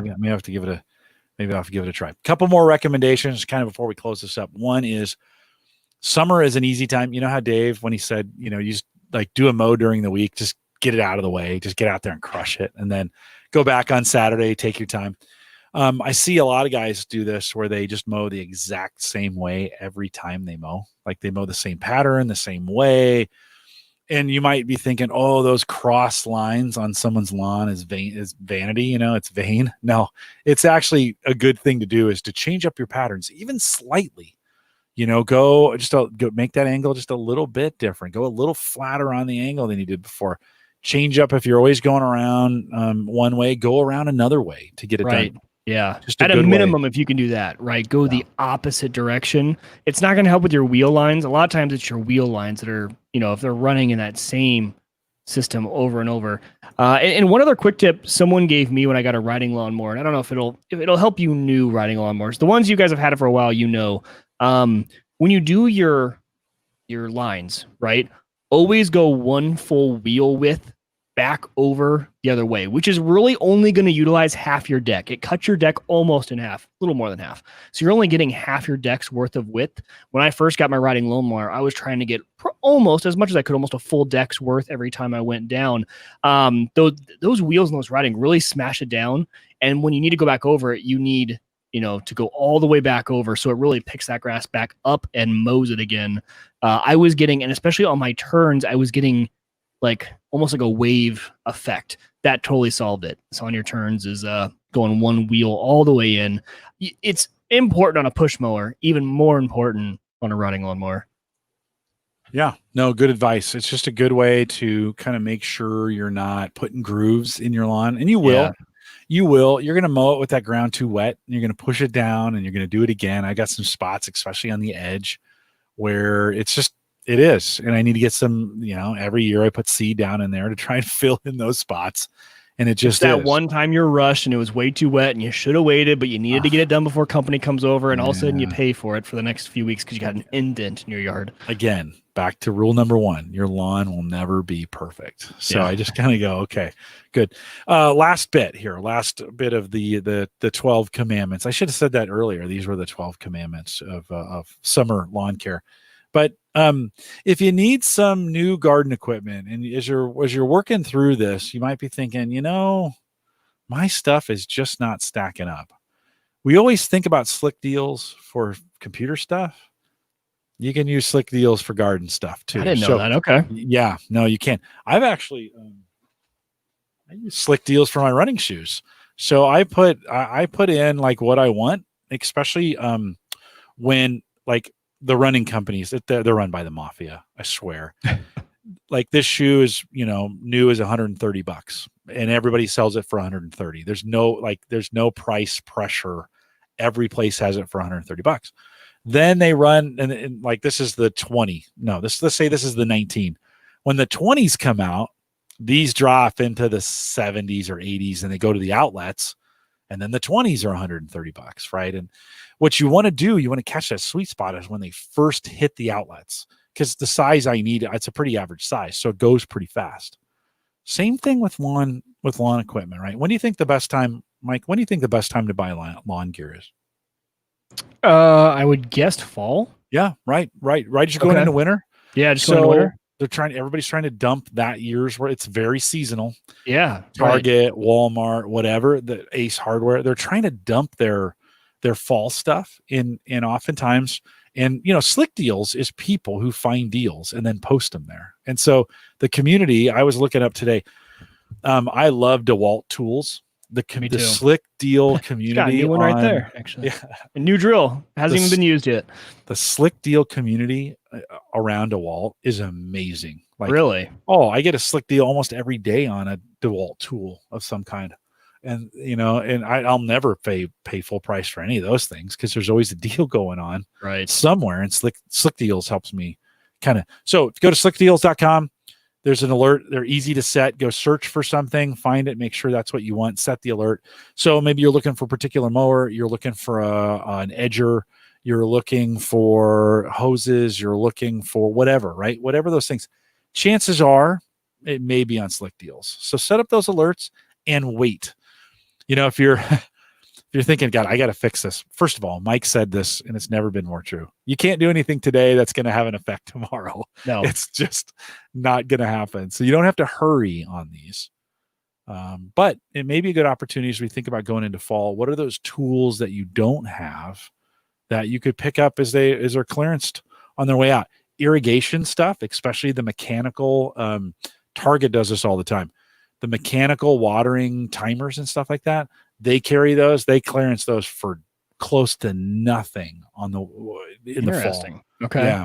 Might want to watch for that. Your chemicals. That's a good time to start thinking about picking up some of those things.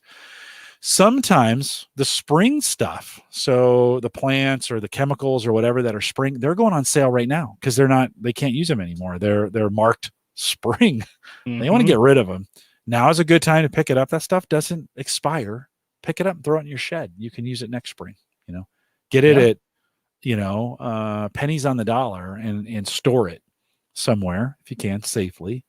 You can use it the next year round. So keep those deals. Keep looking for those deals, Mike. If there was one piece of gardening or lawn equipment you think you're missing right now, what don't you have?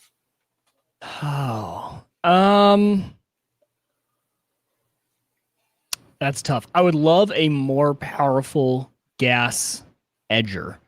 Right now in the springtime, I use the Edge Hog, the Black & Decker Edge Hog, which is plugged into a power cord, just because that thing needs some power to get through that winter. It's grown onto the sidewalk, right? So you need some power.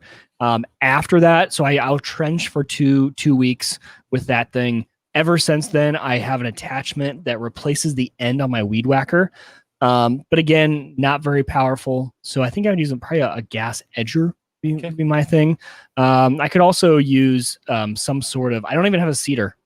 Because I don't put my own chemicals on, but there are times where I want to do something. But really, I think what I really want is a trailer for my riding lawnmower.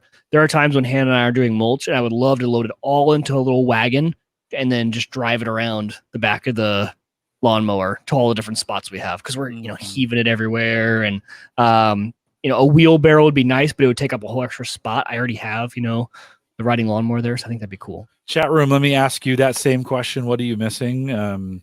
Tony says backpack blower. This is not what he's missing. You can put what your favorite or what you're missing. Backpack blower is the best thing ever, and that is great. I have a little 20 volt battery blower that just does what I need it to do. I don't need I don't need to put a full backpack on. So that one works out pretty well for me. Joe says I use a Cobalt 80 volt trimmer, works better than any 2-stroke one. So there's maybe again, look on Slick Deals. Go out there, and never have to worry about it starting. That's true. Yeah, right? I think I was so against battery powered stuff, but I think I've seen the light. I know a lot of people. Well, and batteries for me, when I start to see all the really big construction guys on YouTube using battery powered saws, everything, I'm like, okay, these guys are using it day in and day out. If it's good enough for them, it's definitely good enough for me and what I'm doing.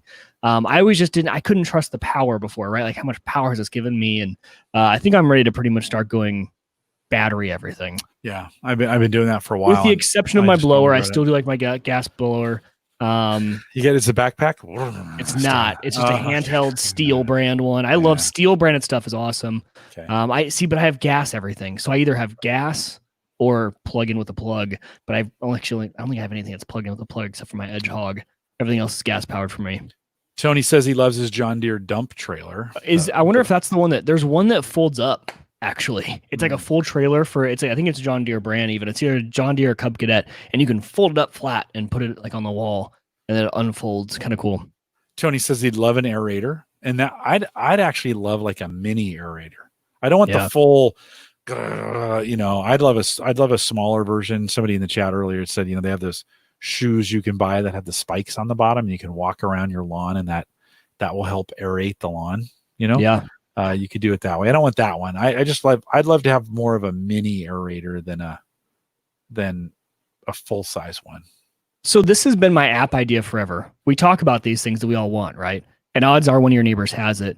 I might have talked about this to stop me if I did, but I think the Nextdoor app needs to integrate this. But pretty much like an app called like I Have It, right? Which is I have a snowblower, right? I list all the big tools that I have. And all my immediate neighbors everyone list what they have, and you can go and see what I put and check it out for like, hey, could I have that on Sunday at this time? And the app would have the option to, hey, I charge a price for renting this out. I don't. There's a contract built in there so that, hey, by the way, when you're signing this in the app, you're signing a contract, just so you know, if you break it, you buy it, kind of thing, whatever, right? And kind of having it, because like there's no need for everyone on the block to have a snowblower. There's no need for everyone on the block to have an aerator. We all use it once. Right. It's expensive. So if one guy on the block has it, and if he wants to charge, if he wants to do it for free, I think that'd be an awesome app. And maybe it already exists, but sounds like it needs to be crypto backed. It needs to be. Yeah, that sounds like for smart contracts for sure. Value. That'd be perfect. I can pay with the crypto. Back it with crypto. I think that'd be great. Let's do it that way. Tony said this is the one area that I kind of agree with. That he said in my old house had a battery mower and trimmer, but battery died. Super expensive. On the mower side, I am not completely convinced that battery operated mowers are a great idea. Like I had one that we were going to make the robot lawnmower out of it. Still might someday. And it just doesn't. That battery starts going bad, and then you're kind of screwed. It gets worse and worse and worse and worse. And it's not terrible to replace those batteries, but my son bought one. I was like, oh, he had a big yard too, and I'm like, if you get thick grass, that thing you're gonna mow. And he bought 2 batteries, and it's gonna chug, and you're gonna replace it, and you're gonna chug, and they can't charge fast enough for you to keep going. Right. So you have to separate it across a couple of days. Now the goal on that then is just stay up on your lawn. Don't let it get true. Don't let it get too long. Well, there were spring days when my push gas mower would chug on stuff and just die because I had let it grow a little bit too long in that spring when it's nice and thick. And there would have been no way an electric mower would have gotten through it. Brian Hour says he loves his Cobalt trimmer. We all have those. Okay, that's 2 recommendations for that Cobalt trimmer. Yeah. We all have those tools that we just love. My current mower is gas, and it's just a Craftsman. Is it a Craftsman or maybe no? I think it's a Briggs and Stratton brand. Just pretty typical mower. Yeah. Just does what it's supposed to do. It needs to be sharpened. I need to pull the blade off and sharpen it. My little Dremel tool, I lost a piece, so I can't do it myself right now. But I just need to go find it or go buy it. So it you know, it is it's it's great. It's summer. Hopefully your lawn is in great shape. I am having the best summer I've had, mostly because I'm We here to followed kind the of advice yeah, of Dave. no, right on that too. You know, I spent some It time got in us the spring. motivated. It did. It did. And man, the reseeding that I did back in the spring in an area that was almost bare has all filled in now. And there's still some bare spots. I'll get those in the fall. Yeah. I'm also a big believer in seeding right after what you think might be your last snow. So just seed right on top of the snow. One is you can see where the seed's going. You can see where you're putting the seed down. Two, the seed's not affected. You know, that kind of seed's not affected by cold. Like seeds are designed to last through the cold. That's why things come up the next year, right? Seeds will be fine. They sit on top. And then as that snow melts, it pulls those seeds down into the ground and you get that soil contact because the water's pulling that seed down to the ground as it's going in. And it's just a super effective way of planting seeds. Now, we'll talk about that in the winter episode when we come up, but it's a great way to get your seeds if you live in an environment with snow. Yeah. For me, what really worked for me this spring was we got a whole bunch of rain and then it dried up and the ground cracked. So I had all these, you ever had that? I was like, oh, seeds. Yeah. So I threw as much seed in those cracks as I possibly could because I get that seed to ground contact. Yeah. And then I watered it in and that ground closed up. Yeah. Beautiful grass. Felt like a freaking genius. It was super great. Mike, anything else you'd add? No, besides, Jim mentioned in chat to sharpen your blades. I'm doing it probably every 2 months, which leads in here with our mowing season leads to about 3 times a year, 3 to 4 times. I think every quarter is probably a good way to do it. He says minimum at least once a year, and I agree. Like at least once a year, be sharpening your blades. Easiest way: pick up a piece of grass, look at it. If it's straight across the top after you mowed, you're good. If it starts to get jaggedy, that's not good. It's number one, it's letting water out. Number two, it shows brown a lot easier. That jaggedy is brown. Makes your grass look a lot more brown. So be sharpening your blades a ton. Super easy to do now. You can just get that drill attachment if you want. I use a bench grinder and just run it right across, run it across again. And you're good to go. Yeah, you're golden. I need to do that. That's one of the areas. Got the oil change. I got the fuel taken care of. I got the air filter changed. I need to now sharpen that blade. It's been over a year, so I need to get it done. A couple reminders before we go. One, don't forget Ryan Kirshner is here next week. Ryan was in chat a little bit earlier. He might still be out there. So Ryan's joining us next week. We're gonna kind of talk about water cooling and PC cooling. So he's gonna come in. Awesome. We're going to kind of dive in deep on that. I think you're here. We worked that out, right? You're here. I hope so. Because Okay. he was the one they gifted me the water cooler I have for the AIO in here. Right so on. Yeah, we can talk about that. And I have been been here. Way happy with this thing. Then you're out for the next couple weeks. I am out the next 2 weeks. Paul Barron joins us. Jay Madison joins us. So I'm excited to have both those guys on here. Jay just had a new review come out on YouTube on a micro. I mean, man, that guy, he keeps pushing those PC boundaries to get them smaller and smaller and smaller. His stuff is just awesome. Like, I just love what that guy does. So Jay is back here on the 16th, 23rd. Daniel J. Lewis is going to come and talk about some room lighting, which would be super cool. Some RGB room lighting. Yeah. We think of that in terms of PCs, but he's ordered some stuff and is installing it at his house to get some really cool kind of setup on lighting. So we'll have him coming in. And then right at the end of the month, Sammy is coming to join us. She's going to talk a little bit about what she's been doing this summer in Pokemon Go and some technology she's using. And we'll just catch up with her. You can ask her all the questions. Listen, she's been locked with her dad for she's looking to talk to other people like 5 or 6 months with me. Yeah. Like I hate to see some of the scars that I've probably given her over the summer, but she'll be in here at the end of the month as well. We are live every Thursday, 8 p.m. Central, 9 Eastern. Well, I shouldn't say every. We'll say every most Thursdays, maybe 48 out of 52 weeks. Yeah. Coming up. I do have a planned trip out to Colorado Springs coming up in early August, and so we'll be off for that. But we're here most weeks. Mike, we mentioned last week we'd like to start some roundtables. So if you have some ideas on particular roundtable, Jim, this was kind of your idea, Jim Shoemaker. It's kind of your idea. If you got some ideas of a roundtable and you want to help me lead it, we'll put 2 or 3 or 4 guys together and gals if you want to join us. And we'll just do that. The whole show will just be on that topic. You need to bring something to give and make sure you have your stuff together. It's not time to come and sit and listen. It's time to give. So if you want to do that, contact me, jim@theaverageguy.tv. Tell me the topic idea, and we can start putting groups together to get those done. I'd like to get those kind of cranking, maybe 1 or 2 a month here starting in the fall. And then let's see, what else should I say? Oh, I should say that Home Gadget Geeks and theaverageguy.tv, of course, powered by Maple Grove Partners, get secure, reliable, high-speed hosting from people that you know and you trust. That is Christian. Plans start as little as $10 a month.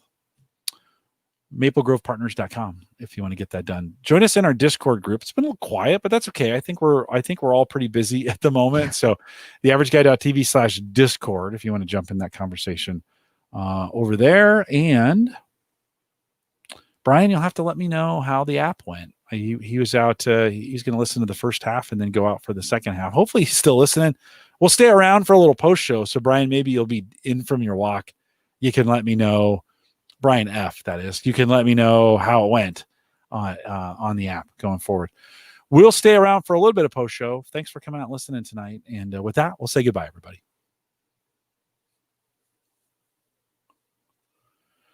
All right. We did it. We did it. It'd be good to have Dave back. I was looking forward to hanging out with him. I know, I was too. We'll get him back.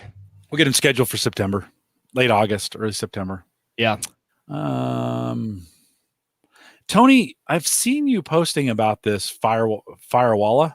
Oh man, I've been so interested in getting one of those. It's a Kickstarter. Untangle, right? I don't need to. Yeah. No, it's the guys from Cisco guys. Cisco guys. Yeah. Couple Cisco guys that went out and started that's a that company. marketing gimmick, but either way, yeah. Cool little device. With something like Untangle, I don't really need it, but still pretty cool. Joe says Cobalt batteries charge in about 25 minutes, cost about $100 for the battery. So yeah, the batteries are the most expensive part. As I've been watching DeWalt tools, the tools are cheap. It's the batteries that are $45 or $50 each. Yep. I know. Brian Hour. That's not his fault. He says, I got lucky, bought a trimmer and it had a rebate for a second battery. This is where Slick deals, like every once in a while they'll run those. I get get a deal for 2 DeWalt batteries and they all fit all the other things. Yes. Yeah. You need those. Yeah. If there's a total side note, sorry, I got distracted. No, I looked at my desk. Yeah. If you guys are looking for if you guys are into dice games, first, I've been into dice games. Okay. Dice Masters is tons of fun, and this right here is $6, and it's a full set. You can play with 2 people, so this is enough to play with 2 people. This is a 1v1 game. If you're into it, just if most people might have heard of Dice Masters if you're a dice person, but a game my wife and I did not expect to get into, and we are addicted. I just got 2 more sets because it's so much fun.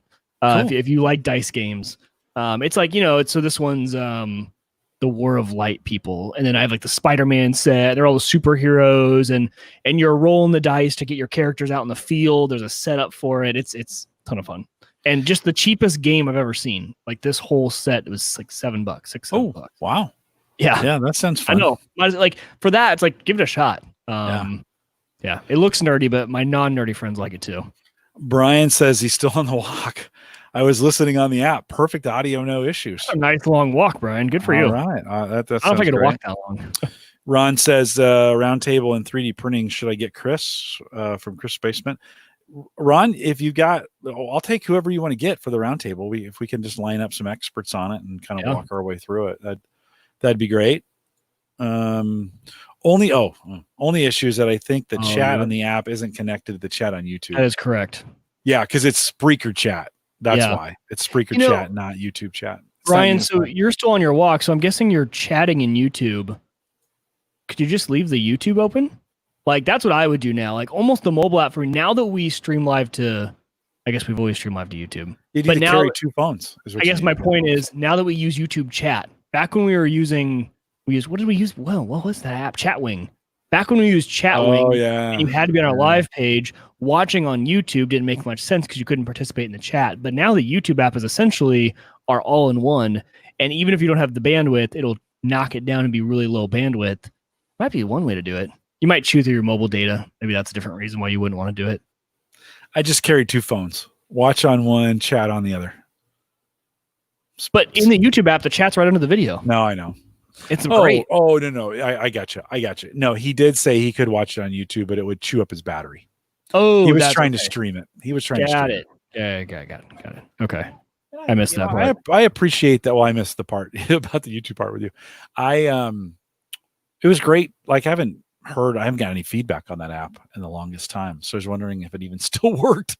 You're like, does this thing work? Well, last week we didn't use it because we had a whole different setup. We decided to not go with that. It's working now. I use it for Gallup, and this morning it crashed on me right in the middle. Oh, really? Yeah, that was kind of a bummer.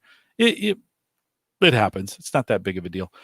Tony says in the chat room he bought 2 Ryobi batteries and got the tool for free. Yeah, that's kind of where we're at in the space sometimes. Is you're like, yeah, we'll give you this free. Usually it's a little screwdriver or something, not very powerful. Right. He says can't put the phone in locked mode. Oh, on YouTube or on Spreaker? I'm guessing issue with on YouTube. This, I think this is YouTube. The only issue with that is the app and the phone need to be on. In other words, screen needs to be on too. And that's true.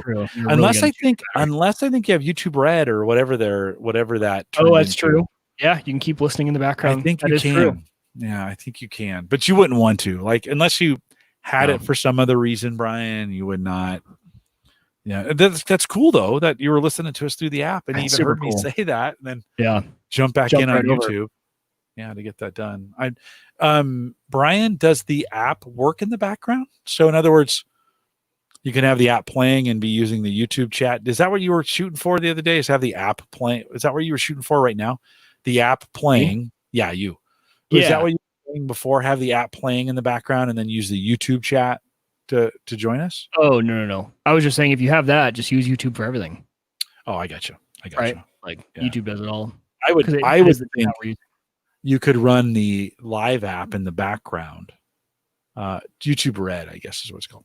I am too, Brian. I watch YouTube 24/7 and I have still not paid for YouTube Red. It's not worth it for me. Yeah, no, I haven't either. I wouldn't either. Tony says he got a $70 oscillating tool with those batteries, those free batteries. I need an impact drill. I still don't have one. So he said, yeah, I had the screen off and the app and had no issues. So good. That's cool. Good. Then the app's doing what it should be doing, which is playing in the background. And then as you're listening, if you want to chat, you could just grab your phone, turn it on for that, do the chat, then drop back. Right. Drop back and listen. It's a good way to do it. Good way to do it. I think if I didn't say what I would want if I could get one thing that I don't have for my lawn right now, what do you think it would be? Have any guesses? Chat room, what do you think? Chat room, what's the one thing that I want that I don't currently have? Robot lawnmower. There you go. Didn't take long. I so desperately want. But here's the deal. I think once I got it and I set it up and I started letting it run, I'd go, like, that's it? Like, cool. Yeah. You might. And you might be not as impressed with, no lines and stuff like that. You might not like the look of it as much. Yeah. Yeah. I had some seriously good lines going on. I think technology is going to get good enough where they will do good lines, right? They will have some sort of, now I think I consider those maintenance, not necessarily good looking lawn tools, right? That's for people who aren't in town a lot, but don't want to hire a lawn service. Right. It's not going to look amazing with those. So the one I was looking at the other day was $750, which is way cheaper than the $3,000 Husqvarna ones that we were seeing early on. I've also seen some, and I don't know if they've survived, but I've seen some where you run it for a couple weeks and it learns your lawn, and then you can go in and tell the patterns. Once it knows where it's going, then you could go into the app and say, here's the patterns I want you to follow. Oh, cool. So maybe you can already. I think they are. I think they're working there. They're probably still pretty expensive, but the one I was looking at was $750, and it was your pretty typical put a line down, the thing's going to go around. But I have now my lawn is set in a way that it would work. It'd work really, really well in my yard. I have a continuous kind of, continuous And you don't have pattern a of fence that separates your front and back? No, well, I You'd would only do the back with it. Oh, you would? Yeah, the front's Zoysia. There's no way that thing is gonna like that. Wouldn't that eliminate the whole point of it if you still have to get out and mow anyway? Oh, but yeah, you know it would. But no, You know, I'd still like it. No, it'd be great to have for the me, back I'm like, I'm not gonna mowed. spend that money if I can't just let it go and It'd be great. not mow. Mike, the front lawn, mowing my front yard because it's Zoysia and it's so soft is a little bit like eating ice cream on a, like it's sweet velvet deliciousness. Oh, it's good. Okay, got it. I was wondering where we're going. It's good. No, it's so good. Like I just really enjoy mowing my front because I get done and you're like, God, that's badass. Yeah. Like the lines are there, and if you walk out on it with, like, my neighbor used to come over and kick his shoes off and just walk on my grass, and he's just like, God, your grass feels so good. Yeah, it does. Yeah, it does. It does. Got good lawn. Thanks, Jay. Yeah, put your pants back on and go home. Yeah.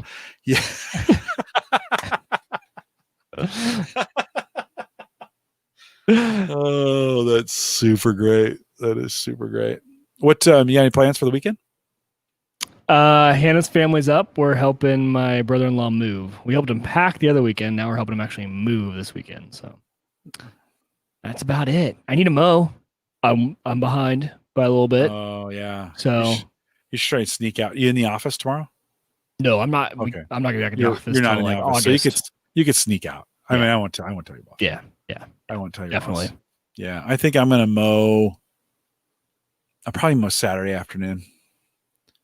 I have something going on Sunday, so I'll probably get out there. It's ready. I mowed Tuesday. Evening. Oh, and so it'll be ready again. Although it's not growing at the pace it had been growing. No, my shaded spots are really only the bad spots. And I got some shaded spots that have mushrooms growing in them, little tiny lawn mushrooms, the kind. Mm-hmm. So I know it's getting plenty of moisture. Yeah. That's almost like a moisture test. Like, if mushrooms are growing in this stuff, I probably have enough.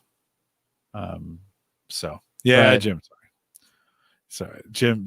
My bad, Jim. It was. I broke the rule. It's okay. It's all right. We're all sometimes in post show I forget if we're live or not. we're all adults here, and I'm sure I've let a few things slip in my days, and that's not even that. So super good. Yeah, I think we're coming up. July I think is going to be hot and dry here. So this is a good. I mean, I'm kind of. It's good practice to get because we've had a decent amount of rain. To be honest, it's been hot, but we've also been getting dumped on a lot with rain. Okay. Right. Okay. Yeah, I don't know what the average is, but it feels like we've gotten still a lot watered. I've still been watering because there's been some spots. I really want to get. I want to get ahead of it because you don't want to get behind. Like on watering, if you get behind, if that grass starts curling and going dormant, you're not bringing it back. It will not come back in the heat. It'll come back in the fall, but it will not come back in the heat. It'll stay dormant as long as it's hot. So you want to keep moisture on. You're right. Yeah. And the one thing I didn't mention in the show was that also take pictures now. Especially if you think your lawn is like bad or whatever, only because you won't, the changes happen so gradually you won't realize. I just went back. I thought my lawn had always been this way since I moved in. I honestly didn't think I had done too much to it. I went back and watched the vlog, because I was vlogging when we moved into this house. And there's a vlog of Petey running around the backyard for the first time. And the yard was awful. Like the grass was so bad. And it made me feel really good. I'm like, hey, I've actually done better with this lawn since I got there. So if you think it's bad, take a picture because you won't remember how bad it was. And then you can always look back at it in a few years and be like, oh man, I have done a really good job. Yeah, that's a great idea. In fact, I'm going back here. Let me show this really quick. I'm going back and looking. Let's see, let's go here. Because your lawn, Jim, I saw on Twitter is looking pretty good. Yeah, it's doing okay. You post that picture. I hope I don't have any appropriate pictures in here. So I went to my Google Pictures and put lawn in there. Not all of these are my lawn, but here's a golf course. Here's a good one. Yeah, we were out mini golfing. Oh, you're not kidding. You have deer that come and just lay in your yard. Yeah, I wasn't lying. Like this is, and look at him looking at me like, what? Yeah. That's what that deer is saying to me right now. So is this recent? No, this was, let's see, when was this? 2015. So it was a few years ago. So your yard look pretty good. I mean, that's a nice green lawn. This is the lawn like after when I finished the deck. So this is before I put any railings on the deck, and we planted some new grass. And so it looked good here, but yeah, let's see if I can find a really crappy picture. I've got some bunch of old, there's my parents' house. Let's see, bunch of more on some Gallup stuff. Let's see, going through. Oh, there's the deck. Oh, here's a good. This is a really good one of when I put the sod in. Oh wow, like, that was that day. You know, sod is just brutal. But yeah, look at on the other side of the sod. That grass is struggling a little bit right over there. Let's see if I can find a. And let's see some good ones of the deck. These are early, man. This is like 2013. This is if for folks who've been around a while, they watched me. I live streamed on July 4th, tearing out the deck. Did you really? Yeah. When we first back then, what'd you live stream on? Ustream? I think so. Okay. I think so. Yeah. Here's some early pictures of taking the deck out. Look at the camera resolution on that thing. No kidding. But we had a big pool out there, and it's hard to see the lawn with that. What made you take the pool out? Kids weren't using it anymore. Got it. Yeah, the kids just weren't using it anymore. And it's funny that you can just type in lawn and it finds all the pictures with green grass. Yeah. This was some events we're having at work. It's my kids' prom. This would be a good, like, look at the out here, look at the lawn stress that's going on, you know, in the brown spots. And I had a big weed patch right here. Not that kind of weed, but you know, like weeds. Family friendly. and so yeah, you're right. It is good to have some pictures of kind of like this is what it looked like. I have some we had to rip out all this landscaping to do this. This was when we were putting the deck in. I had some pictures. I wonder if I can find them out front. That were really where the front yard hadn't taken over yet, or the zoysia hadn't taken over in the front. Here's a good one too of what it looked like. That area, like that's not. I mean, maybe in this picture it looks okay, but it's not. This is fall. The leaves are off, so you wouldn't expect it to be green and lush, but yeah, struggling a little bit, you know.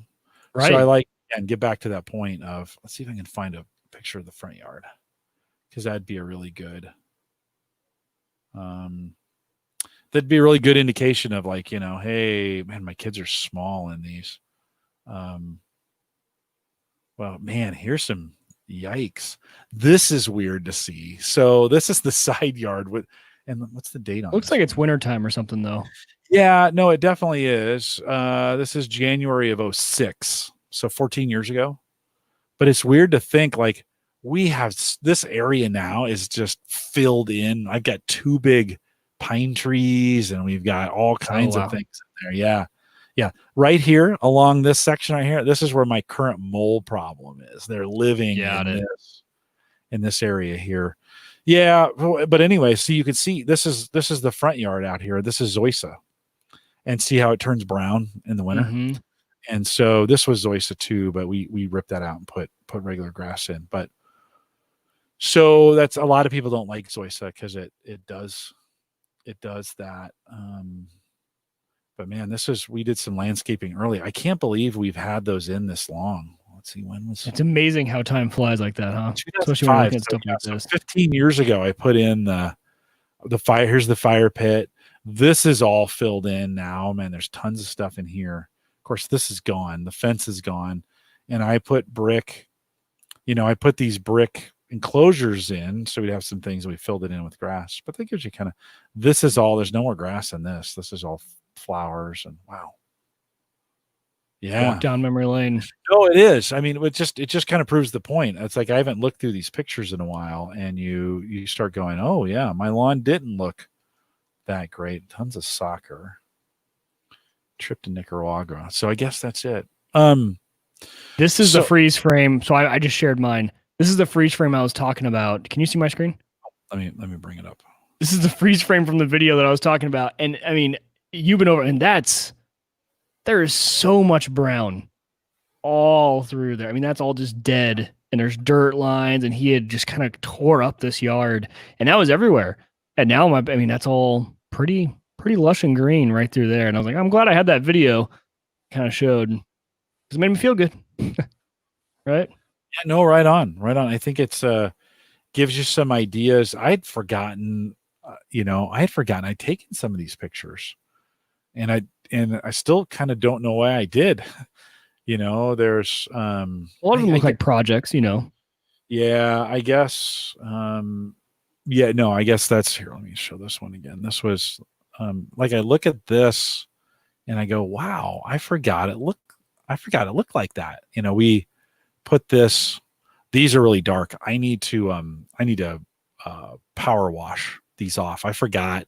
Like, you look at those brick and now they're like twice as dark, and you're like, oh wow. You gotta forget how light they were. They were pretty light when I put those things in. I ought to think about power washing those off. We filled that in and then put grass in, and the grass has actually grown up over that brick that we have, in the there are those little kind of walkways there. And of course that was 15 years ago, so the wood is, most of it's rotten at this point. And I kind of intended it for it to rot away, and then the bricks would just stay.